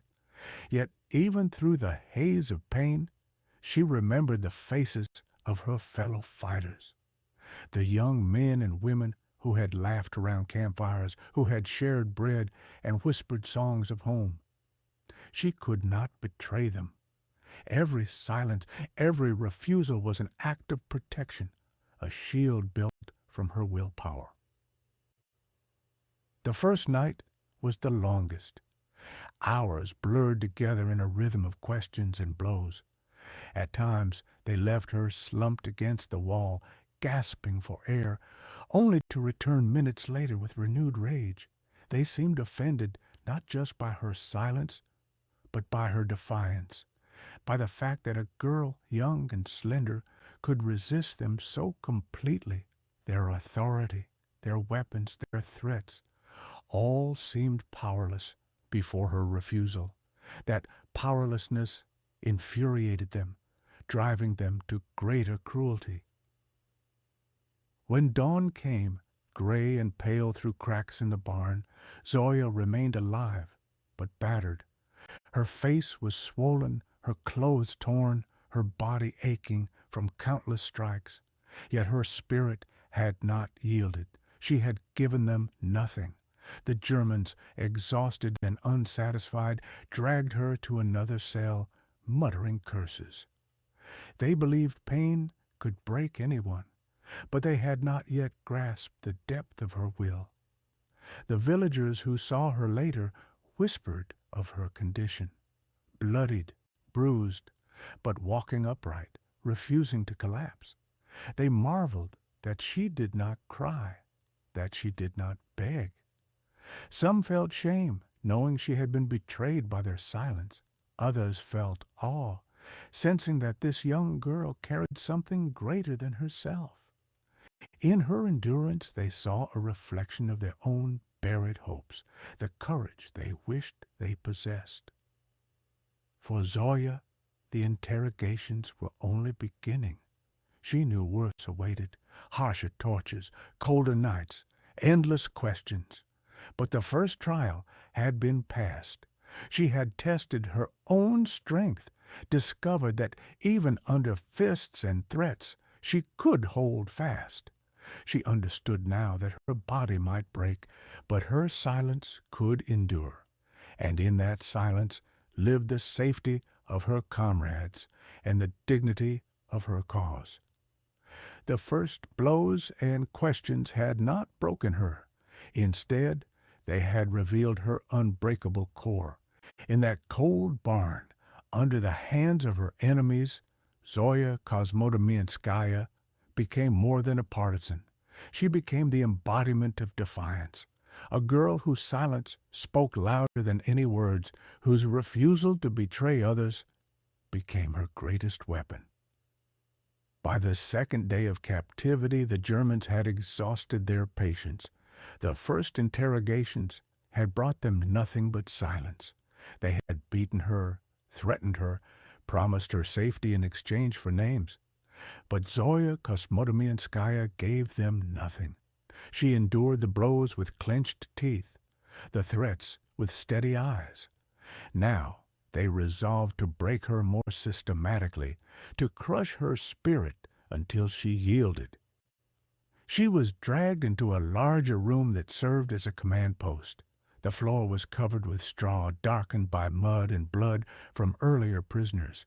A table stood in the center, with papers scattered across it, and around it gathered the interrogators, officers in gray-green uniforms, their faces sharp with arrogance and frustration. A kerosene lamp swung overhead, casting harsh light on Zoya's pale but resolute face. Her hands were bound behind her hair tangled, her lips swollen from earlier beatings. Yet her eyes remained clear. The questions began again, this time sharper, more insistent. Who organized her detachment? Where were they hiding? How many missions had they carried out? Zoya listened in silence, her breathing steady. When she finally spoke, her voice was hoarse, but firm. "I will say nothing." The words fell like a stone in water, simple, heavy, irreversible. The officers exchanged glances. One sneered, another slammed his fist on the table. They repeated the questions, raising their voices, threatening to bring her family before her, to burn entire villages if she did not comply. Again her reply, "I will say nothing." Infuriated, they resorted to torture. They struck her with belts, burned her with lit cigarettes, forced her to stand barefoot on the frozen floor for hours. Each time they paused, expecting her to beg, she remained silent. When she did speak, it was only to repeat the same phrase. Her defiance was not loud or theatrical, but steady, unyielding, like a wall of stone that no force could topple. The Germans could not understand her resistance. To them, pain was a universal language. Everyone spoke when the body was broken. But Zoya had long since decided that her body was not hers to protect. She had given it over to the cause, to her comrades still hidden in the forests, to the millions who resisted. Her silence was her weapon, and every moment she withheld information was another moment her comrades remained safe. At one point, an officer leaned close, his breath hot with anger, and hissed that she was only a child, that no one would blame her for speaking. Zoya lifted her head and whispered, "I am no child. I am a soldier, and I will say nothing." The phrase spread among the villagers, who caught glimpses of her between interrogations. Rumors traveled quickly. The young partisan girl refused to speak, no matter what was done to her. Whispers of her words gave courage to those who lived in fear. Mothers told their children that somewhere, even in the heart of the village under German control, a girl was standing unbroken. The occupiers wanted her silence to appear as defeat, but it became victory. Day after day the tortures continued. They deprived her of food, left her in the cold, forced her to march barefoot in the snow until her skin cracked and bled. Each time she faltered physically, they pressed with questions. Each time she answered the same, "I will say nothing." For the Germans, her defiance became humiliation. They could conquer cities, crush armies, burn villages, yet here in their grasp was a girl they could not bend. Each repetition of her phrase deepened their anger, exposing the weakness of their power. Violence could wound her body, but it could not compel her spirit. For Zoya, every moment of resistance was an act of faith. She believed that silence could be stronger than any speech, that refusal could be louder than confession. She thought of her comrades, moving through forests, lighting fires, striking at supply lines. She imagined them safe because she had not betrayed them. That thought gave her strength when her knees buckled, when pain blurred her vision, when death seemed near. I will say nothing. It was more than an answer. It was a vow, a promise to her comrades, to her country, to herself. A declaration that even stripped of freedom, beaten and starved, she remained free in the only way that mattered. And so the phrase that began as a whisper in a cold room of Petrishchevo became a cry that history carried forward. Her captors failed to understand, but those who later heard her story recognized the power in those simple words. In the silence of one young woman lay the unbreakable will of an entire people. The walls of the makeshift prison in Petrishchevo had heard countless cries, groans of the beaten, pleas of the desperate, shouts of those who broke under the weight of fear. These were the sounds the Germans had come to expect from their captives. But with Zoya Kosmodemyanskaya, they encountered something entirely different. Instead of screams, they were met with silence. Instead of confessions, with refusal. And slowly, that silence became louder than any cry. The tortures continued with relentless cruelty. Her body was weakened by cold, by hunger, by sleepless nights. They beat her with rifle butts, scorched her skin with cigarettes, dragged her bare foot into the snow until blood stained the frost. Again and again they demanded names, her commander, her comrades, the location of partisan bases. Each question came sharpened with violence. Each answer was the same, nothing. She did not invent lies to mislead them, nor did she try to argue. She simply withheld everything, as if her silence itself were a weapon. At first, the Germans mocked her, sneering that she was only a foolish girl. But as the days passed, frustration hardened into fury. How could this fragile figure resist them when hardened men had broken under less? Their anger grew because her silence exposed their weakness. They could destroy bodies, but they could not command loyalty. They could burn villages, but they could not burn conviction. Every unanswered question was a victory for her and a defeat for them. For Zoya, silence was not emptiness, but choice. It was active, deliberate, heavy with meaning. She endured not because she felt nothing, but because she had decided long before capture that her voice belonged to her comrades, not to her enemies. Each moment she held her tongue was another moment the partisan network remained safe, another chance for sabotage to succeed, another flame to rise in the night against the occupiers. Silence in her hands became resistance. Those who caught glimpses of her between interrogations noticed this strange strength. Villagers forced to pass the barn whispered to each other that the girl did not scream.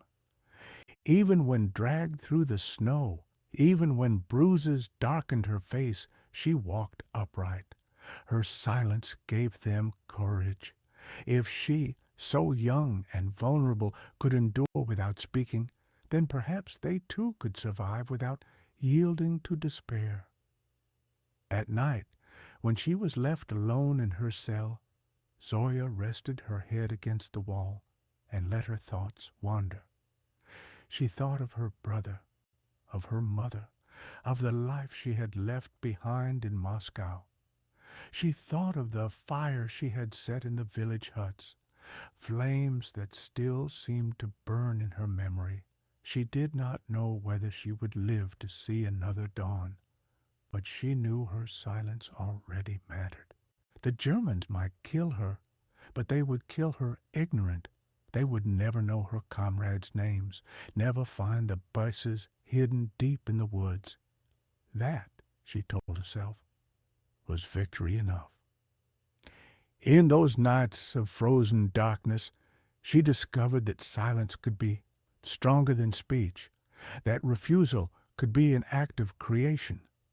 Pain tried to reduce her to nothing, but silence gave her shape, turned her into something larger than herself.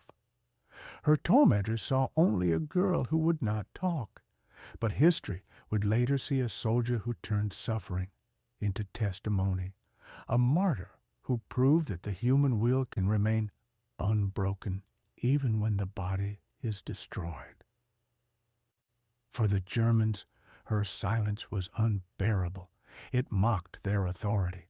It forced them to see that violence did not guarantee control. They tried to shatter it with new torments, louder threats, harsher blows. But each attempt ended the same way, with Zoya refusing to speak. Her silence filled the room like a hymn, a steady rhythm stronger than whips or boots. And so, silence itself became her greatest act of defiance. It was not passive. It was not weakness. It was an active stand, a daily, hourly decision to protect others at the cost of herself. In that silence, she carved her place in history. She proved that even in the hands of executioners, one could remain free. And the night of November 29th, 1941, settled over the village of Petrishchevo with a silence so heavy it seemed to press against the windows of every hut. Snow lay thick across the fields, muffling the world, while in the barn-turned prison a single figure sat in the darkness, bound not only by ropes, but by the knowledge of what awaited her at dawn. Zoya Kosmodemyanskaya had endured days of torture, endless questions, hunger, humiliation. Now the Germans had decided that enough was enough. In the morning, she would die. She knew it. The look in her captor's eyes told her everything. They no longer tried to bargain, no longer shouted questions. Their silence was the silence of executioners preparing their rope. And so she sat alone, a young girl of 18, facing the certainty of death. Yet what passed through her mind that night was not despair. Instead, her thoughts turned inward, tracing the path that had led her here. She thought of her childhood, of the village where she once played among birch trees. She thought of school days, of books read by candlelight, of friends whose laughter still echoed in her memory. She thought of her mother, whose hands had worked tirelessly to keep the family together, and of her brother, younger, whom she wished she could shield from grief. These memories rose like fragile flames, warming her in the cold barn. Then her mind shifted to the present, the faces of comrades, the fire they had lit together, the missions completed, the houses that blazed against the winter night. She remembered the sound of footsteps in snow, the shared bread, the whispered promises of survival. She thought of how many of them were still free, still moving through forests, and she knew with a fierce certainty that her silence had protected them. If she were to die tomorrow, she would die having kept faith. Fear, of course, brushed against her. Death is never an easy companion. She felt the tremor of her heart, the awareness that her body would soon suffer its final violence. She thought of the rope, the gallows, the eyes of strangers watching. Yet alongside the fear was something stronger, acceptance. She had chosen this path freely, had stepped forward when others hesitated. Now she must accept its end with the same courage.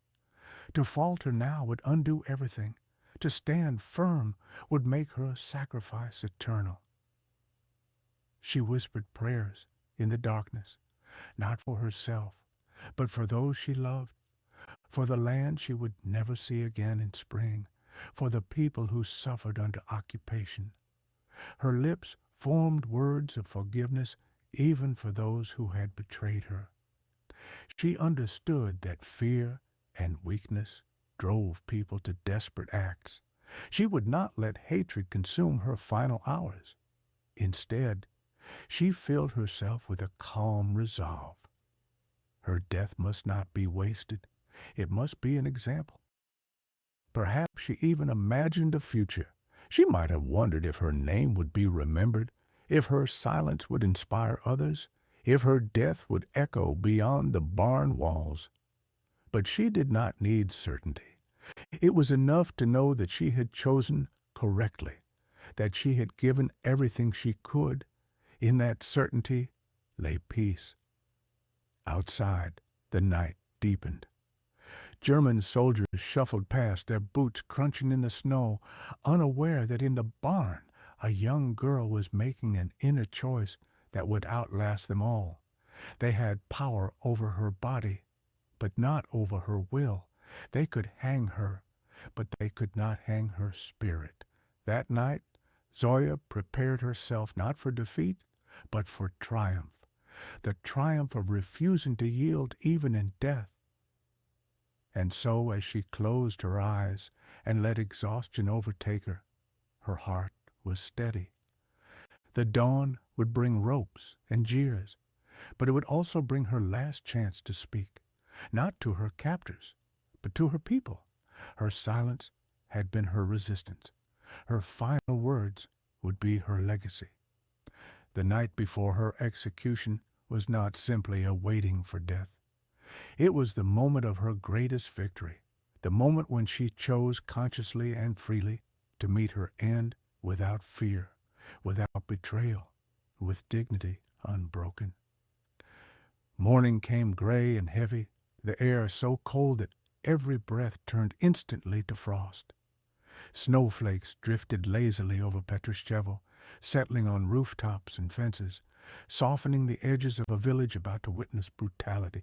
For most villagers, the day began not with the ordinary sounds of chores, but with orders barked in harsh German.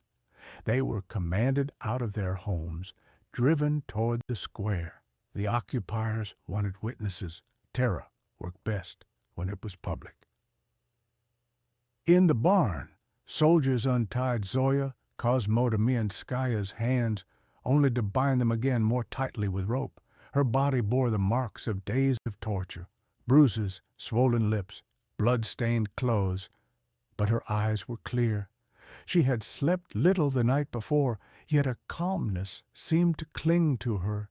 She knew what awaited her, and she had already chosen her answer. The soldiers pushed her forward. She stumbled at first, her bare feet striking the frozen ground, but then straightened and walked firmly.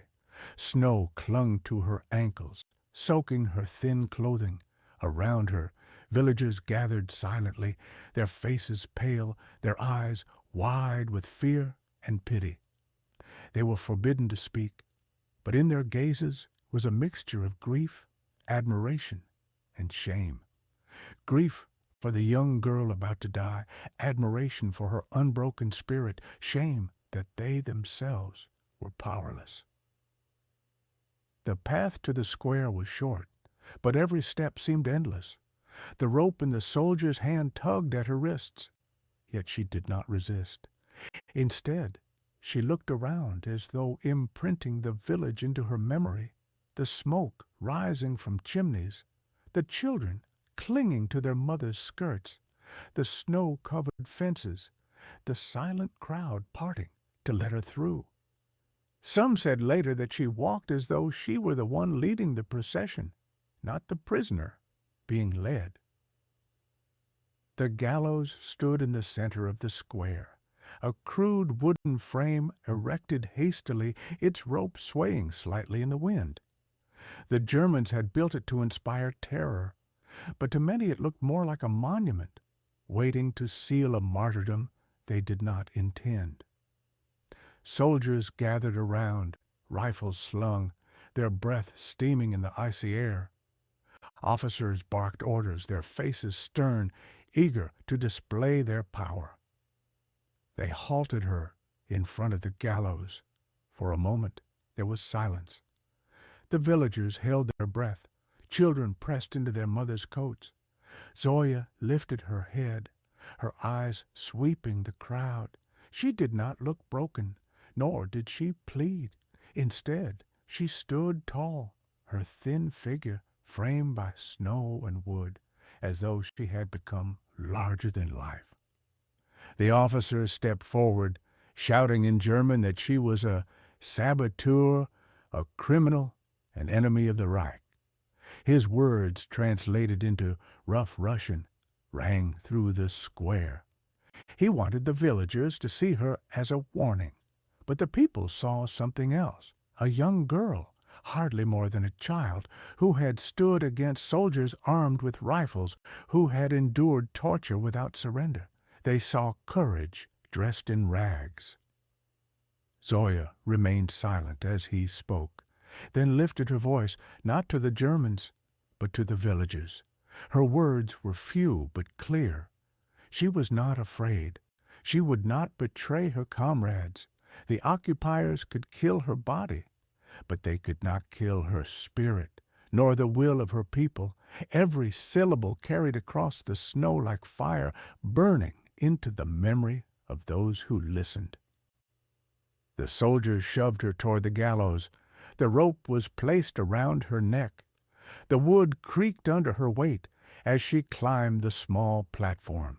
For a moment, time seemed to pause. She stood above the crowd, her face pale but resolute, her eyes alive with defiance. It was as if the village itself looked up not at a victim, but at a symbol. The Germans expected tears, pleas, collapse. Instead, they saw a young woman standing as if she had chosen this moment herself. She had endured interrogation, betrayal, and torture, and now she met death with the same strength. The villagers never forgot that image. Zoya Kosmodemyanskaya, barefoot in the snow, bound by ropes, yet freer than her captors could ever be. And in those final moments before death, she gave them her legacy, not in long speeches or dramatic gestures, but in the way she stood, the way she looked at the world, the way she refused to bow her head. The gallows creaked in the bitter wind, its rough timber swaying slightly, as though uneasy about the work it was built to do. Around the wooden frame, soldiers gathered with rifles, their breath clouding the cold November air. They expected the usual: fear, pleading, perhaps fainting. They had seen many executions already, and believed they knew how human beings faced death. But when Zoya Kosmodemyanskaya was led onto the platform, they saw something that unsettled them more than any cry could. Her face bore the marks of days of torture, swollen lips, bruises darkening her skin, hair disheveled and stiff from frost. Yet her eyes burned with a clarity that no blow had dimmed. When she lifted her gaze to the men who had beaten, mocked, and condemned her, the square seemed to grow silent. Soldiers shifted uncomfortably, villagers stared, children pressed closer to their mothers. That look, steady, unflinching, cut through the mourning like a blade sharper than steel. The officer in charge barked another condemnation in German, repeating that she was a criminal, a partisan, an enemy who deserved death. His words echoed across the square, translated roughly into Russian for the villagers. But Zoya's eyes ignored him. They went directly to the soldiers, to the men whose hands would pull the rope, whose boots had kicked her ribs, whose cigarettes had burned her skin. She looked at them not with fear, but with something more dangerous: pity. Witnesses later swore that her gaze seemed to strip them of power. It was not hatred. They might have expected that and been hardened against it. It was not terror. They had seen that too many times. It was calm, even sorrowful, as though she saw through their uniforms into the hollow men beneath. To be despised would have been easier for them. To be pitied was unbearable. One soldier, young and pale, dropped his eyes. Another shifted his weight, his fingers tightening nervously on his rifle. They had faced partisans in battle, but never had they faced a prisoner who looked at them as if she were the one judging them. For in that moment, Zoya's gaze reversed the roles. She was no longer the captive, and they were no longer masters. She stood as accuser, and they stood condemned. The villagers saw it too. In her eyes was a strength greater than weapons, greater than ropes. They saw a girl who had been stripped of everything, food, warmth, freedom, even shoes, yet who still possessed something untouchable, her will, her dignity. Her gaze told them, "I am not afraid of them. Do not you be afraid either." For Zoya, that look was her final act of defiance. She had no weapons left, no fire to light, no notebook to write in. Only her eyes remained. But in those eyes lived everything she stood for. Her comrades still hidden in the forests, her mother and brother in far-off Moscow, the children who would one day grow up free. She poured into that gaze all the faith, all the fire, all the unspoken words she carried. The executioners tightened the rope, muttering to themselves, avoiding her eyes. To them, she had already ceased to be human. She was supposed to be only a symbol of terror. Yet she refused to play that role. Instead, she became a mirror, reflecting back to them their own cowardice. They had guns and she had nothing, but in the way she looked at them, it was they who seemed powerless. The crowd never forgot it. Long after the rope did its work, long after the Germans tried to erase the traces, villagers spoke in hushed voices about the strength in her eyes. Some said it haunted the soldiers, that one or two even drank heavily that night to forget. Others said it became the spark of courage for those who later joined the resistance.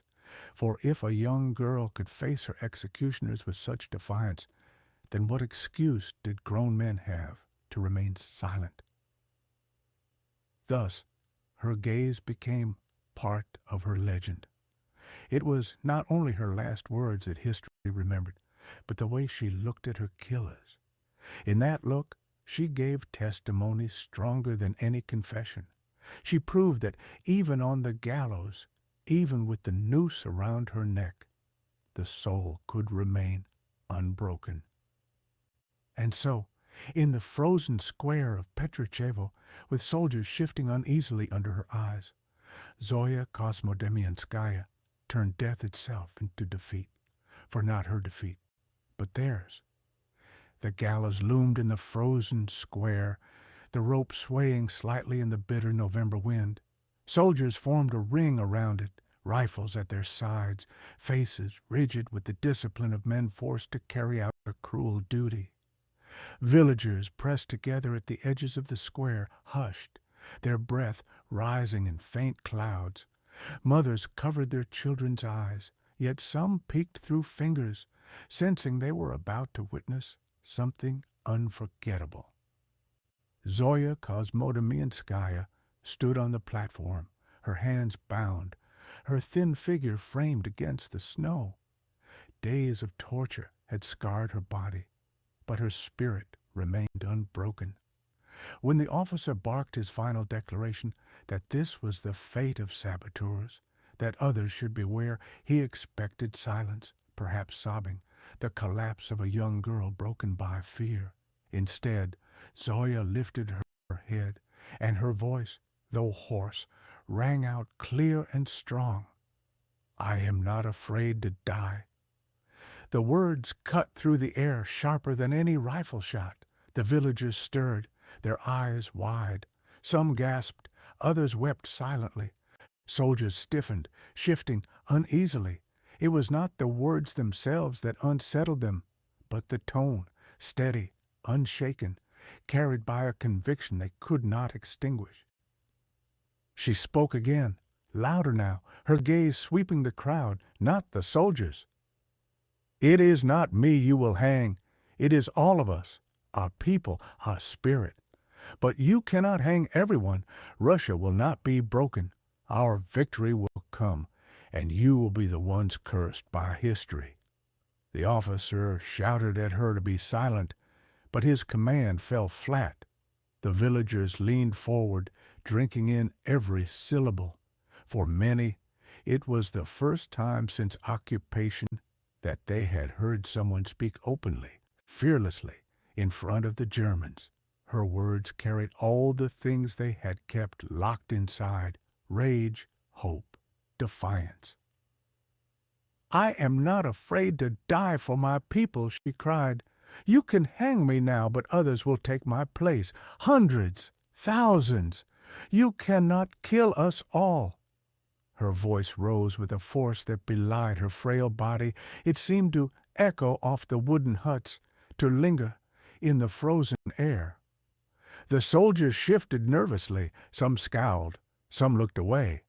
One young man clenched his jaw as if ashamed. The officer gestured furiously, but even he seemed rattled. For the villagers, her words were fire. Children who had seen only fear now saw courage. Women who had felt only despair now felt pride. Men who had bowed under occupation straightened their shoulders. The Germans wanted the execution to terrify. Instead, it inspired. Witnesses later recalled her final moments with reverence. They said her voice did not falter, that she stood as though she were already beyond the rope, speaking not as a prisoner, but as a messenger of something eternal. She had been denied weapons, but her words struck harder than bullets. "I am not afraid to die," she repeated, and in those words lay the essence of her strength. She was not boasting, not challenging death with bravado. She was simply stating a truth she had accepted, that life is not measured in years, but in what one gives. Then the rope was tightened. The platform creaked. The villagers cried out softly, some crossing themselves, some turning away. But the echo of her words lingered in the square, stronger than the silence that followed. The Germans thought they had ended her story. In reality, they had sealed her immortality. For long after her body fell still, her last words lived on, carried in whispers from village to village, repeated in underground leaflets, written into the hearts of soldiers at the front. "I am not afraid to die." It was not just defiance. It was a seed of victory. It told the people that courage could outlast fear, that dignity could outshine death.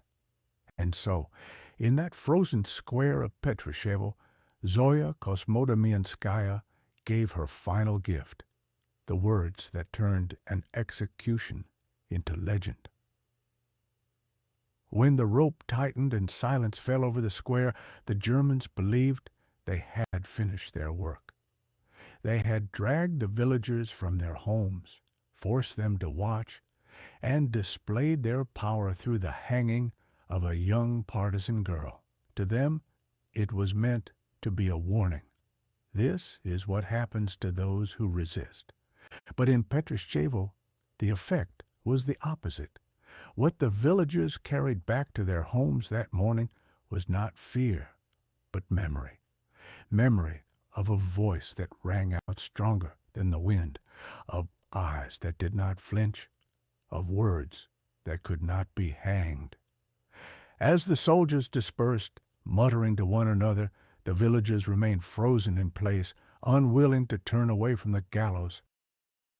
They whispered prayers under their breath, crossed themselves, and stared at the still body of the girl who had moments earlier declared she was not afraid to die. Mothers pressed their children close, not to shield them from horror, but to impress upon them the sight of courage. Some wept openly, tears freezing on their cheeks, not only for Zoya, but for themselves, for the shame of their own silence, for the strength they had witnessed but had not found within. The Germans expected the crowd to scatter quickly, heads bowed, cowed into obedience. Instead, the villagers lingered, as if reluctant to let the moment slip away. Even the most fearful among them felt something stirring, a small flame of defiance kindled by her last words. In the hush of the square, one could almost hear that flame crackling, refusing to be extinguished. Later, in hushed voices behind closed doors, they spoke of her not as a saboteur, but as a saint. They repeated her words, "I am not afraid to die." Children whispered them like a secret code. Old men murmured them as they stirred their fires. Women spoke them as they baked bread in silence. The phrase spread through the village like a hymn, carried from lip to lip, carried on the cold wind that left Petrishchevo and reached neighboring settlements. The occupiers had wanted her voice silenced, but they had instead given it wings. The impact was not only emotional, but practical. Some young men who had hesitated to join the partisans now made their choice. They remembered the sight of her standing on the gallows, small yet unbroken, and understood that courage demanded action. Women who had hidden food began to pass it secretly to the forests. Old men risked punishment by carrying messages. In every act of resistance that followed, there was a trace of her spirit, as if she had passed a torch to those who had watched her die. Even those who had betrayed her, who had whispered her presence to the occupiers, were not spared. They felt the weight of shame heavier than chains. Villagers looked at them with quiet contempt, for in the eyes of the people of Petrishchevo, betrayal had been swallowed by the greater story of her sacrifice. They had delivered her to death, but she had delivered the village something greater, faith in their own resilience. In the days that followed, German patrols walked the streets more aggressively, sensing the atmosphere had shifted. They tried to erase her presence by forbidding discussion, by spreading fear, by threatening punishments. But silence among the villagers now meant something different. It was no longer the silence of submission, but of memory, of reverence. Words were dangerous, but looks, gestures, and whispers carried more power than shouts. In every face the Germans saw, they could detect the same truth. Their rope had failed. For the villagers of Petrishchevo, the hanging of Zoya Kosmodemyanskaya became a moment carved into their souls. They would remember the snow crunching under boots, the creak of the gallows, the harsh commands in a foreign tongue. But above all, they would remember her, the young girl, thin and barefoot, who looked at her executioners without fear and declared that death was nothing compared to betrayal. Her deed was heard not through proclamations or newspapers, but through hearts. It was carried in whispers, in tears, in secret prayers. And from that day forward, every villager who had witnessed it carried a part of her within, as though her courage had become their own. What the Germans had meant as terror became testimony. What they had intended as punishment became prophecy. The people of Petrishchevo did not see defeat that day. They saw a victory of spirit, a victory that could not be measured in guns or numbers, but in the unshakable memory of one young woman's defiance. The square in Petrishchevo was cold that morning, the kind of cold that numbed the fingers and bit into the lungs with every breath. Snow lay in shallow drifts, its surface broken by the boots of villagers herded together by German soldiers. The gallows, hastily erected in the center, loomed with brutal simplicity, two beams and a rope swaying gently in the wind. It was not only an instrument of death, but a message carved into the air. Resistance will be punished without mercy. Into this stage, they brought Zoya. Her thin frame moved with surprising steadiness, despite the beatings and the endless interrogations. Bruises marked her face, her clothes hung in tatters, yet there was no tremor in her step. Soldiers barked orders, shoved her forward, but she did not stumble. She walked as if her feet carried her toward destiny, not doom. For the villagers, forced to watch, the image was seared into memory.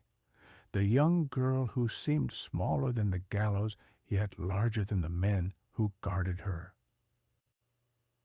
The officer read out the sentence in clipped German, translated into broken Russian by a collaborator. His words were sharp, like shards of ice. Sabotage, arson, terrorism against the Reich, death by hanging.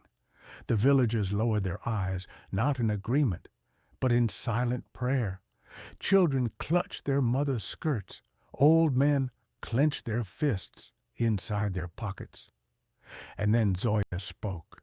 Her voice, hoarse from torture, cut through the frosty air with a clarity that silenced even the soldiers.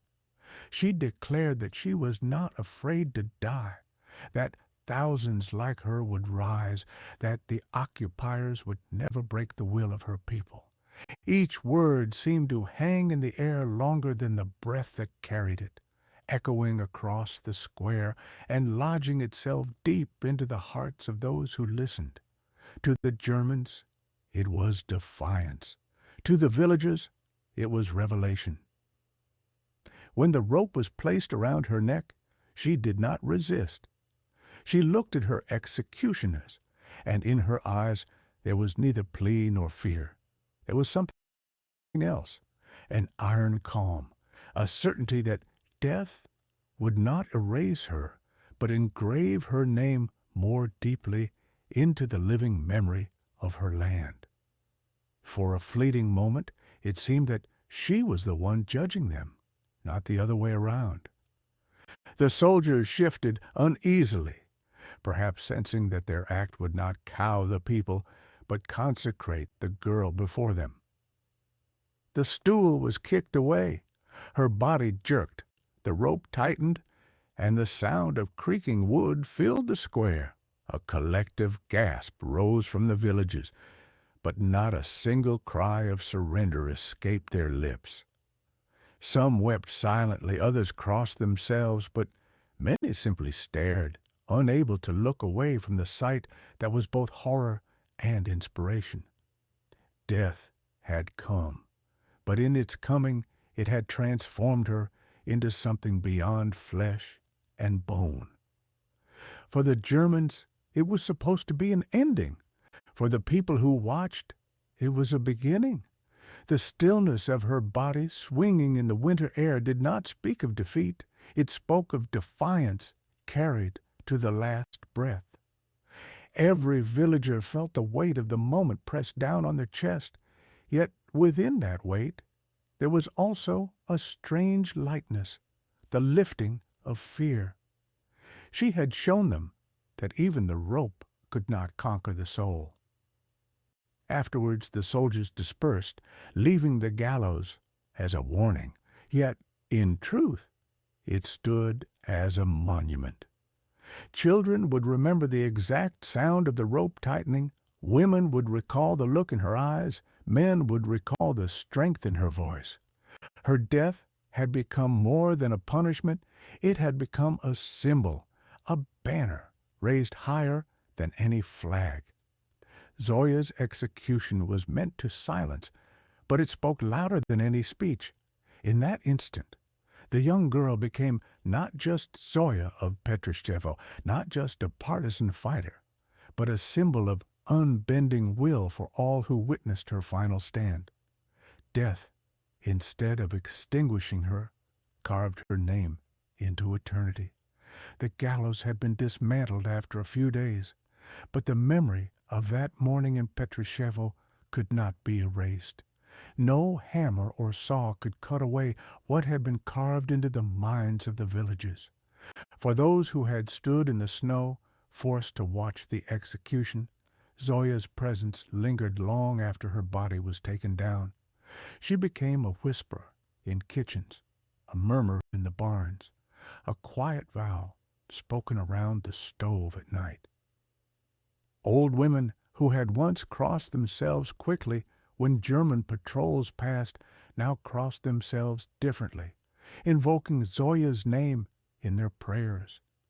They told children, remember her face, remember her words, even when they feared that repeating them could bring punishment. They knew the risk of speaking her name too loudly, but silence felt like betrayal. Memory itself became an act of resistance. The children remembered most vividly the steadiness in her step. To them, she looked fragile, thin as a reed, yet she did not falter when led through the snow. Years later, when those children were grown, they would tell their grandchildren that they had seen a girl who walked to her death straighter than any soldier marching to victory. Her image became a kind of secret emblem of courage, carried from generation to generation. The men remembered the sound of her voice. It was not loud, yet it carried across the square more powerfully than the officer's sentence or the orders barked in German. They remembered that she did not plead for life. Instead, she spoke of freedom, of struggle, of a future that did not include the boots of invaders trampling their land. Some swore they could still hear her words echoing in their ears long after the snow had melted and the seasons had turned. One villager, Ivan, a farmer who had been dragged from his barn to witness the hanging, later recalled that in that moment he felt ashamed of his own fear. He had bent his head, trembling at the sight of rifles and uniforms, but when he lifted his eyes and saw hers, he realized she was the one unafraid. I understood, he confessed years later, that fear is like a chain. She broke hers in front of us, and once I saw it break, I could no longer pretend I did not know what freedom meant. The women remembered her words about thousands more who would come after her. In their hearts, they believed it. They whispered it to their sons when they slipped out at night to join the partisans in the forests. They whispered it to their daughters when hunger gnawed and hope seemed fragile. Remember the girl on the square, they would say. She showed us that strength does not come from the body, but from the spirit. In the long winters that followed, when German requisitions stripped barns of grain and soldiers ransacked homes, the villagers held fast to that image. They told each other that if an 18-year-old girl could stand unbroken with a rope around her neck, then they too could endure. Her death became a shield of memory, protecting them from despair. When liberation finally came and Soviet troops pushed the enemy back, investigators arrived to record what had happened in occupied villages. They took down testimonies in notebooks, and the people of Petrishchevo spoke with trembling voices, some through tears, recounting every detail of that morning. They described the snow crunching under boots, the rope swinging, the words that still burned in their memory. Those testimonies traveled far beyond the village, printed in newspapers, read aloud in schools, shared in factories and military units. They became part of the national consciousness. Soldiers on the front carried her name like a talisman, knowing that somewhere in the heart of their country, a girl had faced death with greater bravery than most men could imagine. But for the villagers themselves, it was not just history. It was personal. They remembered the way the sun glinted off the frost that morning, the way the silence fell over the crowd after she spoke, the way even hardened German soldiers looked uneasy as she stood on the gallows. These details never faded. They could close their eyes years later and still see her standing there, thin but unshaken, eyes burning with a light stronger than fear. For them, Zoya was not only a symbol of the nation, she was a neighbor, a presence in their own square, someone whose footsteps had pressed into their snow. They had seen her die, but they had also seen her triumph. And in their telling, her memory became not only a record of suffering, but a living lesson in courage, carried on through every retelling, every whisper, every vow never to forget. The story of Zoya did not remain confined to Petrishchevo. What began as a whisper in a small village slowly turned into a voice that carried across the vast land. In the early days, it was the villagers who risked everything to share what they had seen. A few of them, when Soviet units advanced closer, told partisans in the forests about the young girl who had gone to her death without fear. The partisans listened in silence, and then, as they moved from village to village, they carried her memory with them like a torch. Soon fragments of her story reached Moscow. Investigators collected testimonies, writing down every detail. But it was not only official reports that spread the word. Soldiers returning from reconnaissance whispered to comrades by the fire that somewhere in a small village west of Moscow, a young woman had defied the Germans to her last breath. The more the story traveled, the stronger it became. It was no longer just about one execution. It was about a spirit that no rope could strangle. By the winter of 1942, the Red Army was locked in desperate battles, men freezing in trenches, staring at the horizon of fire and smoke. Letters from home arrived in bundles, carrying news of loved ones, of hunger, of ruined villages, and woven into those letters were mentions of Zoya. A mother wrote to her son, "Remember the girl who faced death and did not bow her head. Fight as she did." A teacher wrote to a former student at the front, reminding him that courage was not measured by years, but by the willingness to stand firm when all else collapses. The newspapers picked up her story. Pravda published the account of her final words, describing how she had told the enemy that thousands more would rise in her place. Soldiers read those lines by candlelight in dugouts, their hands shaking from cold and exhaustion, and they felt the words ignite something inside them.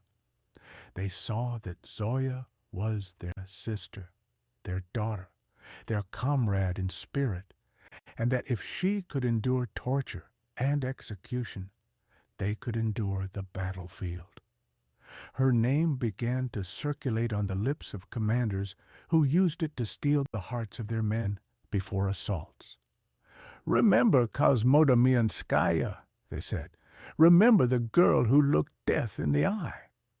And the soldiers would nod, tightening their grip on their rifles. For them, she became a symbol not of mourning, but of defiance, a reminder that even the weakest body could house the strongest will.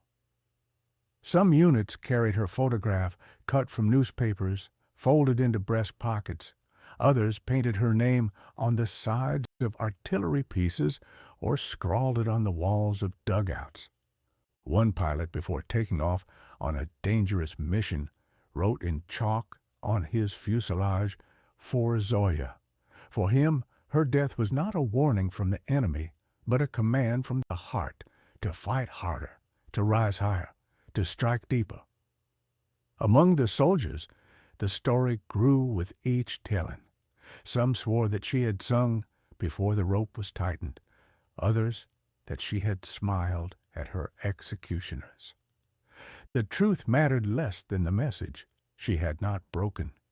Each variation only deepened the sense that she was more than human flesh, that she was a spirit of resistance embodied in one young girl. At night, in the frozen stillness between bombardments, soldiers spoke of her as if she were sitting among them. She was only 18, one would say. If she could do it, then we have no right to despair. Another would nod, staring into the dark, feeling that her courage had stretched a hand across miles of snow to steady his trembling soul. The front was filled with hunger, exhaustion, and the gnawing fear of death. But in the hearts of thousands of men and women, Zoya's name became a shield. It was not just the story of one girl. It was the story of what the human spirit could endure. And every time her name was spoken in a trench, in a dugout, or in the cabin of a tank, it was as if she stood among them again, unbowed, unbroken, reminding them of the strength that lay within. The Red Army marched through mud, snow, and smoke with many burdens upon its shoulders: the weight of hunger, the ache of cold, the fear of death. But alongside these burdens, they carried names, names that reminded them why they fought.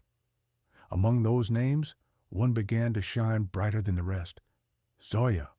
It was not just a name. It was a banner, a vow, a heartbeat echoing across the front. Her story had already reached them through newspapers and whispers, but once it settled into the hearts of the soldiers, it became something greater. In dugouts, where candles sputtered against drafts, they would murmur her name before going out on night patrols. In the moments before a charge, when artillery thundered and nerves shook like fragile glass, commanders shouted it as a rallying cry. "For Zoya!" they cried, and men who had been ready to collapse under exhaustion found a last surge of strength in those two syllables. To many, she was like a sister who had gone before them into the unknown.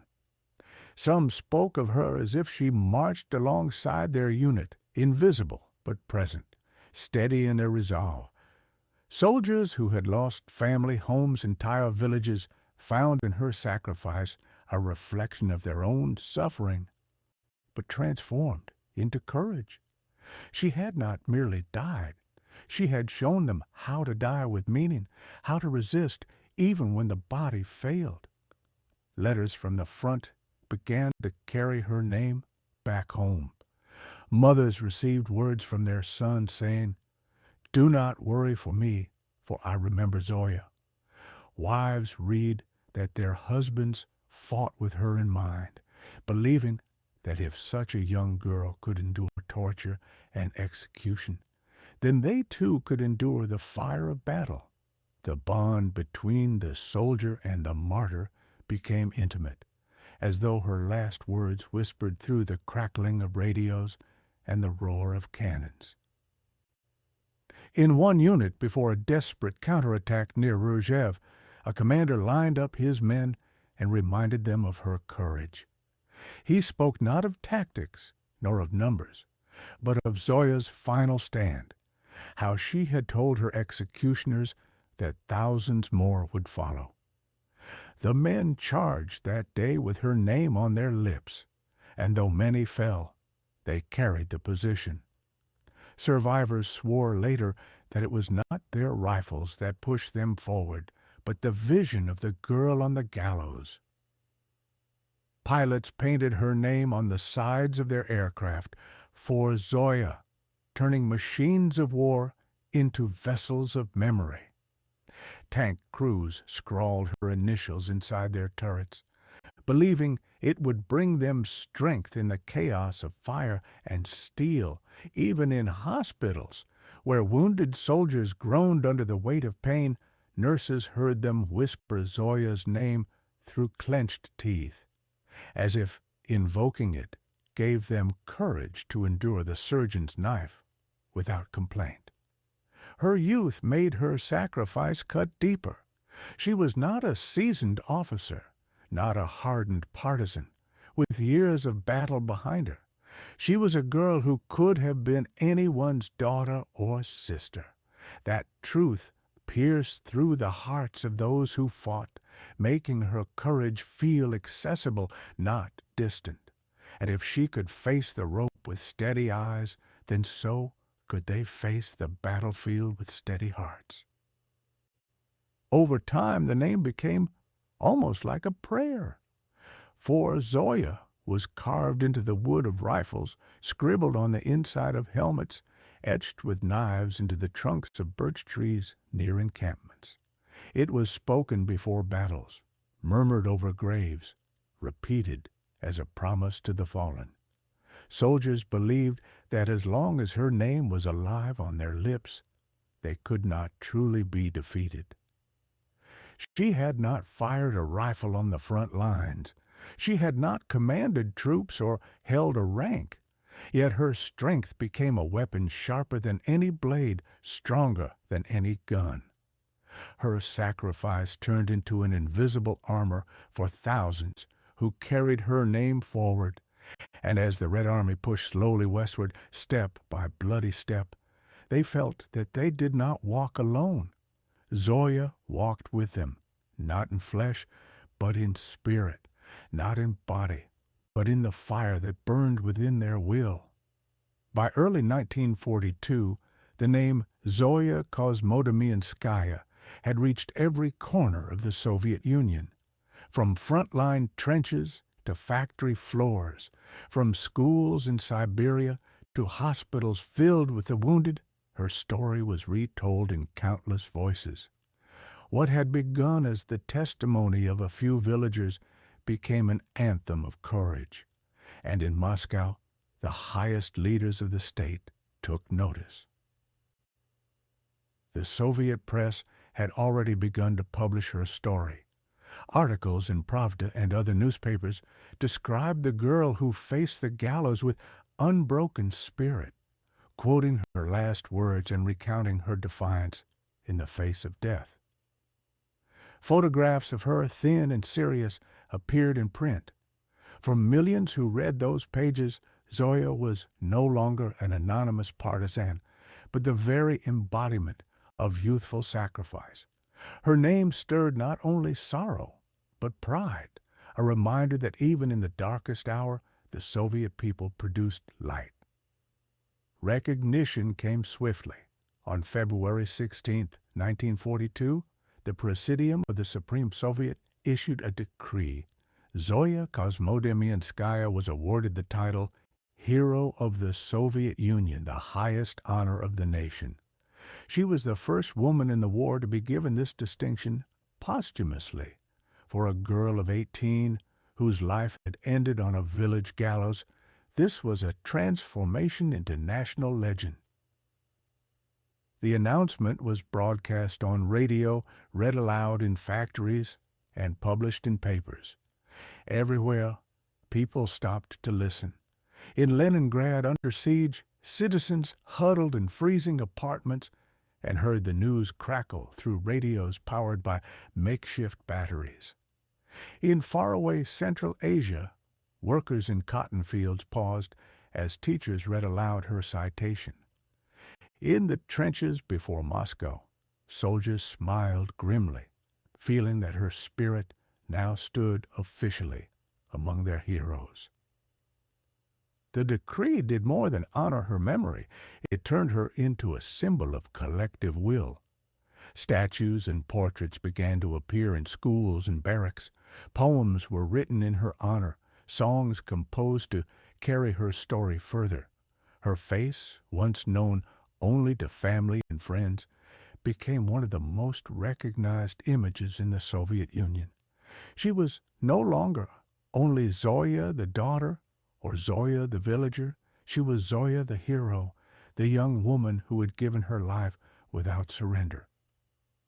For her family, the award was both pride and sorrow. Her mother, Lyubov Timofeyevna, stood in the Kremlin when the Gold Star Medal was presented. Though her daughter was gone, the recognition ensured she would never be forgotten. A mother's grief mingled with a mother's pride, and she accepted the medal not only for Zoya, but for all the mothers who had sent children into the storm of war. The posthumous honor had a powerful effect on morale. Soldiers wrote to one another that if Zoya had been named a hero, then they must prove worthy of her example. Factories redoubled their efforts, workers declaring they labored for Zoya. In classrooms, children recited her story as if it were scripture, absorbing not just the facts of her death, but the meaning of her courage. There. It was not lost on anyone that she was young, ordinary, and female. In a society where war heroes were often imagined as strong men with weapons, Zoya's recognition redefined heroism. Courage was not limited to soldiers with rifles or commanders with maps. It could shine in the heart of a girl with no weapon but her will. In this sense, her award broadened the very definition of what it meant to fight and what it meant to win. From that moment, her name was inseparable from the highest ideals of the Soviet struggle. The gold star pinned to her mother's dress was not just a medal, it was a pledge that her sacrifice would not vanish into obscurity. The enemy had tried to erase her by hanging her. The state and the people had instead carved her into eternity. Thus, the title of Hero of the Soviet Union did not merely honor her. It sealed her story into the soul of the nation, ensuring that every future generation would hear her name and know what it meant to stand unbroken before the face of death. The decree that named Zoya Kosmodemyanskaya a hero of the Soviet Union turned her into a figure of history. But it was the people who turned her into a legend. Across the vast Soviet land, her image spread in stories, in classrooms, in cinema, and in whispered recollections. What had happened in Petrishchevo became more than an event. It became a myth, shaping how generations understood courage, sacrifice, and the meaning of patriotism. In the first years after her death, writers rushed to put her story into words. Newspaper articles became longer features, memoirs of eyewitnesses were recorded, and whole books were written to preserve her memory. One of the most influential was penned by her brother Alexander, who carried not only the family's grief but also its pride. His words described Zoya not only as a symbol, but as a real young girl, the student who loved literature, the sister who laughed at small jokes, the daughter who carried within her an unusual seriousness. These details gave flesh to the legend, reminding readers that heroes are born from ordinary lives. Poets composed verses in her honor, and her name began to appear in school readers. Children across the Union read about her final words as part of their education, sometimes copying them into notebooks as if they were sacred lines. Teachers presented her story not only as history, but as a moral lesson. Courage is not something distant. It can live in the heart of any person, even the youngest. In this way, her name entered the collective childhood of a nation. The power of cinema soon carried her memory even further.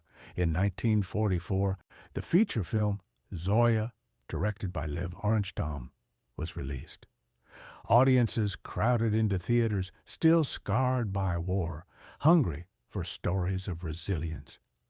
On the screen, Zoya's life unfolded from her days as a schoolgirl to her death on the gallows, portrayed with a mix of documentary realism and dramatic reverence.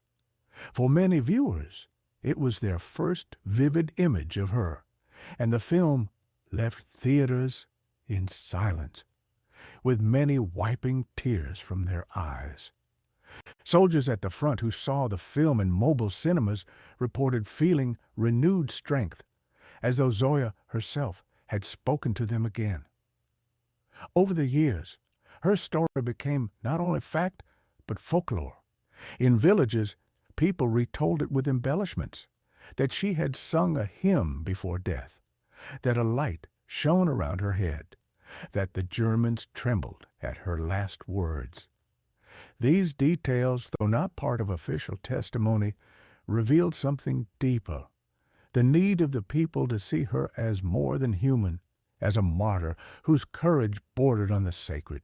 In some places, villagers even left small offerings by memorials, as though honoring a saint. Her name entered novels, plays, and songs. Streets and schools were named after her. Statues rose in town squares, often showing her young face lifted defiantly toward the sky. Every such monument was more than stone. It was a marker of memory, a reminder that courage is not buried with the body. For those who lived through the war, Zoya's memory carried personal resonance. Veterans recalled shouting her name in battle. Mothers remembered telling her story to their children during dark nights of bombing. For the post-war generation, her story came through books and films, yet it carried the same weight. She became part of the national mythos, alongside the great generals and victories, except her weapon was not a tank or a rifle, but her unbreakable will. Even beyond the Soviet Union her name spread. Articles in foreign newspapers described her as a symbol of youth standing against tyranny. Writers in Europe and America compared her to Joan of Arc, another young woman who defied oppression and paid with her life. Though the contexts were different, the parallels made her story resonate across borders, showing that her courage spoke a universal language. As decades passed, legends about her continued to evolve. In literature, she was often depicted as the embodiment of purity and sacrifice. In art, she appeared with almost saintly features, her eyes shining with unearthly strength.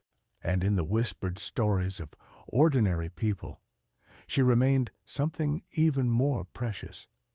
Proof that an ordinary life, even one cut short, could blaze with meaning strong enough to outlast death.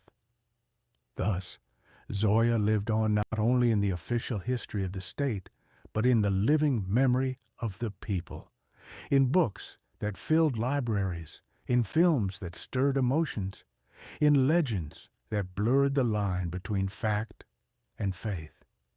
She became a story told again and again, each retelling renewing the spark she had lit in that snowy village square. Time moves relentlessly forward. Wars end, generations pass, cities rise and fall. Yet some names do not fade. They remain etched in collective memory, carried across decades as though the present itself cannot exist without recalling them. Among those names is Zoya Kosmodemyanskaya. Her story, born in the frozen fields of a small village, continues to live today not only as history, but as a lesson, a symbol, and a mirror in which people still see themselves. What keeps her alive is not simply the official honors or the monuments of stone. Those are important, but monuments can weather, and medals can gather dust. What lives on is something deeper, the recognition that her act was not bound by time. She embodied a truth that transcends the Second World War, that courage, when it rises from conviction, can defeat fear itself. In schools across Russia and beyond, children still hear her name. They read about the girl who was only 18, who endured torture, who walk to her death without bending. For them, she is both distant and close. Distant because her world of occupation, gallows, and war feels far away. Close because her age mirrors their own, reminding them that greatness does not wait for decades of life. It can appear even in youth. In this way, Zoya remains alive in every classroom, a challenge to the young. What would you do if the world demanded courage? Historians continue to write about her, not only to preserve facts, but to interpret meaning. Was she an individual martyr, or the embodiment of a whole generation's resistance? Was her defiance an act of political ideology, or something more universal, a refusal to let cruelty define the human soul? Each new study adds nuance, but none can erase the essence. She stood unbroken before death. Artists, too, return to her image. Painters capture her last moments with brushstrokes of fire and shadow. Filmmakers revisit her story, sometimes faithfully, sometimes through new perspectives. Writers weave her name into novels, poems, essays, treating her not only as a historical figure, but as an eternal character in humanity's struggle against oppression. Every retelling is a renewal. And beyond books and films, ordinary people keep her alive in quieter ways. They leave flowers at her monuments, speak of her in families, share her story on anniversaries of her death. For those who survived the war, her memory is personal. For their children and grandchildren, it is heritage. And for strangers in lands far from Petrishchevo, her story is still recognizable because it speaks a universal language, the refusal to surrender dignity. In today's world, where challenges are different, yet fears remain, wars, injustice, uncertainty, Zoya's unbending will offers an anchor. She reminds us that courage is not about being fearless, but about choosing to act despite fear. She reminds us that the human spirit, once committed to truth, can outlast chains, torture, even death. Her name has crossed from history into legend. But legends do not survive by accident. They survive because people need them. In moments of despair, societies search for examples of light. Zoya's light continues to burn not because it was shielded, but because it was born in the harshest winds of history and proved impossible to extinguish. And so, across more than 80 years, her feet still breathes. In classrooms, in books, in films, in whispered prayers, in the silent respect of those who stand before her monuments, Zoya Kosmodemyanskaya lives. Her unbending will has become a seed sown across generations, a seed that keeps sprouting wherever people refuse to bow to cruelty. Why does her feet live today? Because courage never belongs to one moment alone. Courage, once shown, becomes eternal. And in the story of Zoya, the world still finds not only the memory of a girl who died, but the proof that the human spirit can stand unbroken, even in the face of the rope.